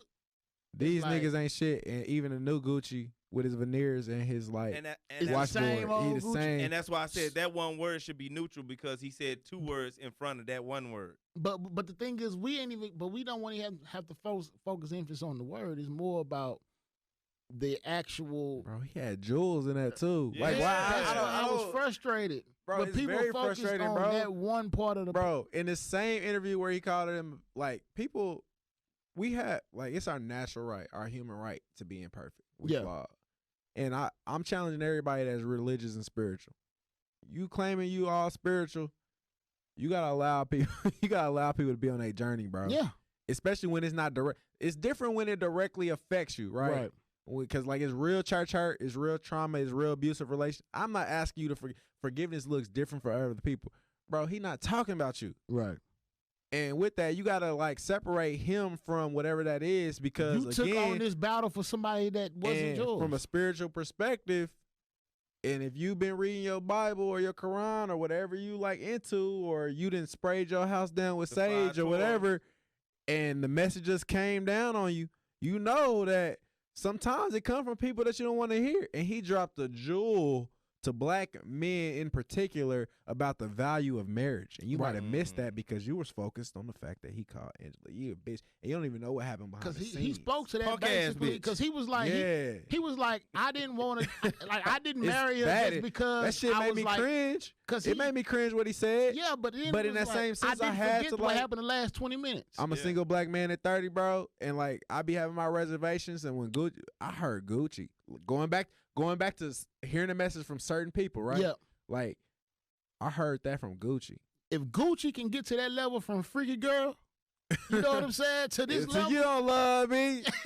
You don't love me. Hey, you know, I this the think y'all same- love hey, me. listen, this the same and- man that basically went And off keep on in every mind, female in he that court went. interview, he talked about how he loved church and he went to church because of the Bro. choir and the inspiration of church. Man, listen. Because he tied a lot of things together that a lot of Yeah. men are going And through. you talking about- missed that because you gon' bro, Over the look. last 3 minutes of, Bro, of the And what I interview. had to Yeah. learn, bro, is just in the same sense where I'm upset or like when they upset and they projecting, I can't project. At the end of the day, bro, I can't worry about what they feel. I know what that meant to me. Right. So I'm a denounce what he say over here. But I'm But accept. I'm accept that. Yep. And him as a man, that is what it is. But bro, I know when guy got look, bro, that That was a message was message on for me. time. Yeah. because he spoke to basically not because he asked, he's like, do you feel like after you got it, like you had basically gotten down to your lowest, was broke, and you had been a broken man, that because she had stood there, you had basically married her. He was like, I didn't marry her because she was there. I married her because she challenged me and she made me become a greater me. That's what he got to the root of. It was Bruh, like, he got to the root. Like, because bro, it's that like- shit was so powerful. because you got to think, Gucci's an alpha male, just like a lot of men. Mhm. So you have a lot of toxic male energy. Where it's Even like, if we not consuming it, because like they'll see us even Yep. on this podcast and be like, bro, they ain't. We got toxic traits too. Yeah. We do some wild shit. Yeah. Like, or we Exactly. think it. We might not act on it, but we think it. And it took somebody like a Gucci yep, or a Jay with 444 you can soften or a Nick yourself for the with right Lauren woman. Leonard, bro, to like get us to see straight. Or Jesus. And that's His why I king. love. And- That's why 444 Right. was so Exactly. it was so instrumental, because a lot of guys, man, I know a couple dudes, man, that I spoke to, that they said that allowed them to take the next level into growing themselves to be ready for the marriage to the woman that they had already been with. This is separate from challenging because we might have our issues with women and like how they make it harder for us to express ourselves or whatever else and all that. But no, like they are speaking specifically to men about what we have the power over. Right. And that's what makes those messages powerful. So like, yeah, y'all might be upset and it's a lot of women that's upset, and I understand, I empathize with you, but just understand from the other end that Gucci might be working, like that message might have been working on your man. Basically, a man that you feel like there's no hope on. You know what I mean? Right. So, like, basically, everybody's ever evolving, man. So ladies, don't give up. Don't ever we give all up. works in process. Progress. Man, bro, Whether he it said be marriage is male, tight. female, it's like. Matter of fact, did y'all see Tiny on Expeditiously? I and them talking did, about yeah. marriage? Well, she pretty much spoke Bro, about being that was powerful too. marrying for security and I love. Bro, it was like, And it's whoa. Bro. okay. It's okay to train it to our young women. Man, It's listen, okay. Listen, bro, that changes things. And I had a conversation with my mentor about that. Yeah. Like, when you're free, and we're going back to that free, and I want people to like really think about what it means to be free. Yeah. Bro, you make entirely different decisions, and marriage looks entirely different. You're when not it's actually- paralyzed by the You're norm. not paralyzed by the norm. You're not paralyzed by debt. You're not paralyzed by like family trauma. I'm talking about if we overcoming trauma, generational curses, debt, all that other stuff. And when you get to that point where when you marry, You're in and a better find- headspace. bro, you're in a better headspace to make decisions out of like whatever. That's why like Beyonce wasn't going nowhere, bro. Yeah. Because she understood that this man at the end of the day challenged me and I challenged And you him. think she ain't did stuff that's like had him wild, and we'll never know why because that's a part of his role as the man and as a husband. We'll never know this wild stuff that Beyonce has done to make him feel some type of way. I think what happens sometimes is people cheapen marriage. Meaning Absolutely. like they feel like every person they've been with at an extended period for an extended period of time they could be married to. And what that means is you don't have to be a Beyonce and Jay-Z for y'all to basically be like that person that cannot. I'm marrying somebody that's a peer. Yeah. A peer is not always higher, like it's not a lot of you. A peer is somebody who you can actually like bounce things off of, but also they can see enough in you to grow the things that you don't focus on and to also be able to bring out the things that you have ingested and have not allowed anybody to actually get exposure to. Right. And I feel like you should be able to have every conversation with your man or your woman if that's really the person that you're meant to be with for an extent. True honesty, true, whatever, unhinged. That's bro. why they say if you have any iniquities or any lies or any things that you've had hidden, you cannot go into a marriage with those, because then that means you're already hiding your hand. And the thing is, your real spouse, your married spouse, that wife or that husband, whoever it might be, has to be somebody that can know you at your nakedness and still accept you. That's real, and I think black men, we got to do a better job of being open, right? But I want to challenge our women in that same capacity, though, Right. of like recognizing their own depravity and like flaws and where they fall short. Transparency. Because especially with that transparency, We're flawed on especially both sides. Yeah, we're flawed on both sides, and like when you dating and stuff, like it's so easy to like them mask that because they're, I don't want to say pick me, but it's like we gotta prove that we are worthy. They're the prize. Yeah, they're the prize, and that's really we gotta hide our insecurities. And what's crazy is, if we being real, like you can't go along with that and then shoot down toxic masculinity and this whole masculine dominated society and the gender norms, because that plays into it, right? Like we both the prize, Right. This is a partnership. If that's what it looks like, if marriage and all that stuff looks like in the future, then like that meme with Diddy and our boy, like I'll put my hand down. You better be putting your you putting your hand down too. Yeah. Let's both lay it all down. Like let's both be accountable. And I think that's the level. I see that integrity, that bearing it all out. That's a spiritual. That's a very faithful. That's a very hopeful thing to do. And we have to do that if we're gonna if we want to get to that to that space. This some gems. Hey man, I feel like we're gonna need to put a lot of clips out of this episode. Right, because he just said something about Diddy.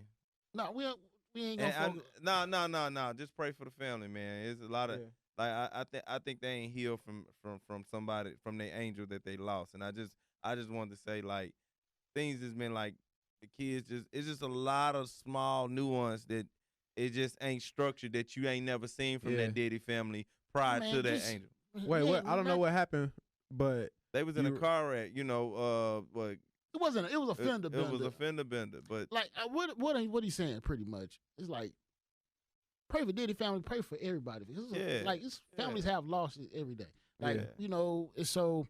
I say, but who is gonna understand that though? Like Diddy and them had a different relationship, and I think like, and you can't reach that because you can't. It's just different.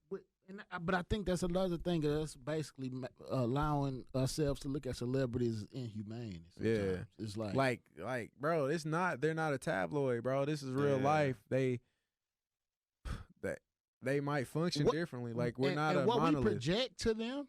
Yeah, they have conversations. You got to think, if somebody is rumored to be cheating with somebody and doing this or doing that, and they have a real spouse that's speaking to that they have to have these conversations with.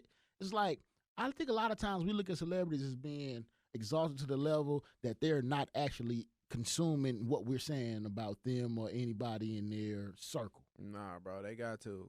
And so it's like, these are real conversations they have to have at home sometimes. It's like the conversation Kanye had with Kim about him feeling like she was over-sexualized. It's like, and it was more along the lines of like, the impact, because he understands influence, right? Right. And people talk all that stuff about Diddy and them because they thinking about they side chicks here at this level, bro. Be my end. Exactly. I want to give myself a shot at something that he's not that he was doing her dirty is. And that's why he has nothing to lose. Because he's a you gotta billionaire. think, that's why she was so happy and able to move on. It's not like she was a scorned woman that left. She was a woman that knew I wanted something more. I wanted something different. And you wanted more. I wanted different. If you wasn't gonna give me that, I knew somebody that would. That's why people was like, oh, she fumbled the bag. Or on the opposite, saying like, look at C, and then she got married. She been playing around. She was there. She intentionally. She knew what time it was. She just evolved. Because people were like, how the hell you go from Future to Russell? It's like, life has timing. Some people for seasons. You know what I'm saying? A season could be extremely long or extremely short. So I just challenge everybody out there to look deeper, man. Before we get out of here, I just challenge everybody out there to look deeper, man. Of course, man, this is episode 61, and we just want to keep saying that, man. Thank y'all for rocking with us, supporting us, sharing this when y'all do, man. If y'all have any correspondence or anything that y'all want to reach out to us about, man, hit us up in our personal DMs or the show, our actual show page on Unspoken Konversation.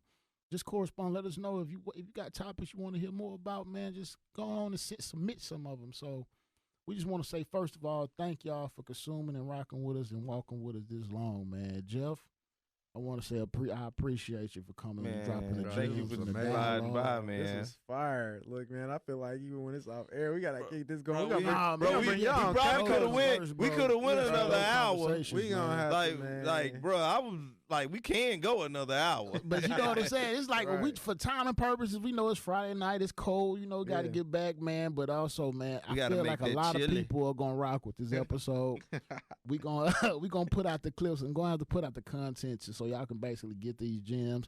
Like you say, some people consume in small fragments of information, so we Yeah. gotta make it. We gotta make sure it's available to everybody in the culture. 1 million people who got that attention span. 3 million people. We got you, know what man. I'm saying? So, we gotta yeah. get it. Y'all need it on YouTube, we got you. We gonna put it on Facebook, we got you. We gonna put it on IG, we got you. You know Yeah, what I'm man. It's saying? all about the consumption, man. So, hey, and shout out to the other two that ain't here, of course. My boy D-Boy and my boy Flim, man. You know, y'all here in spirit.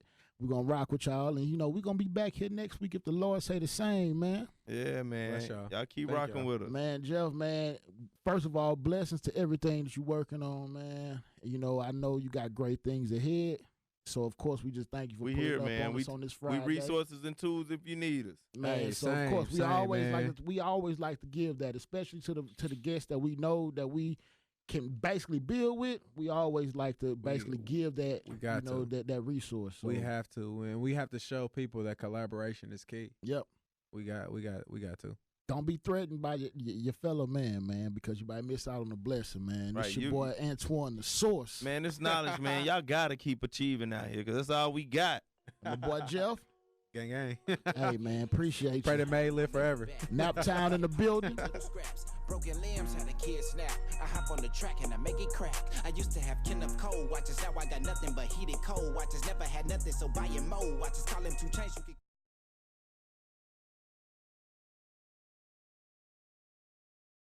Her in the VIP and made all the girls stay in friend zones. No kids, so I'm still childish. She was with you, saw me rerouted. She wanna see if this D bout it like.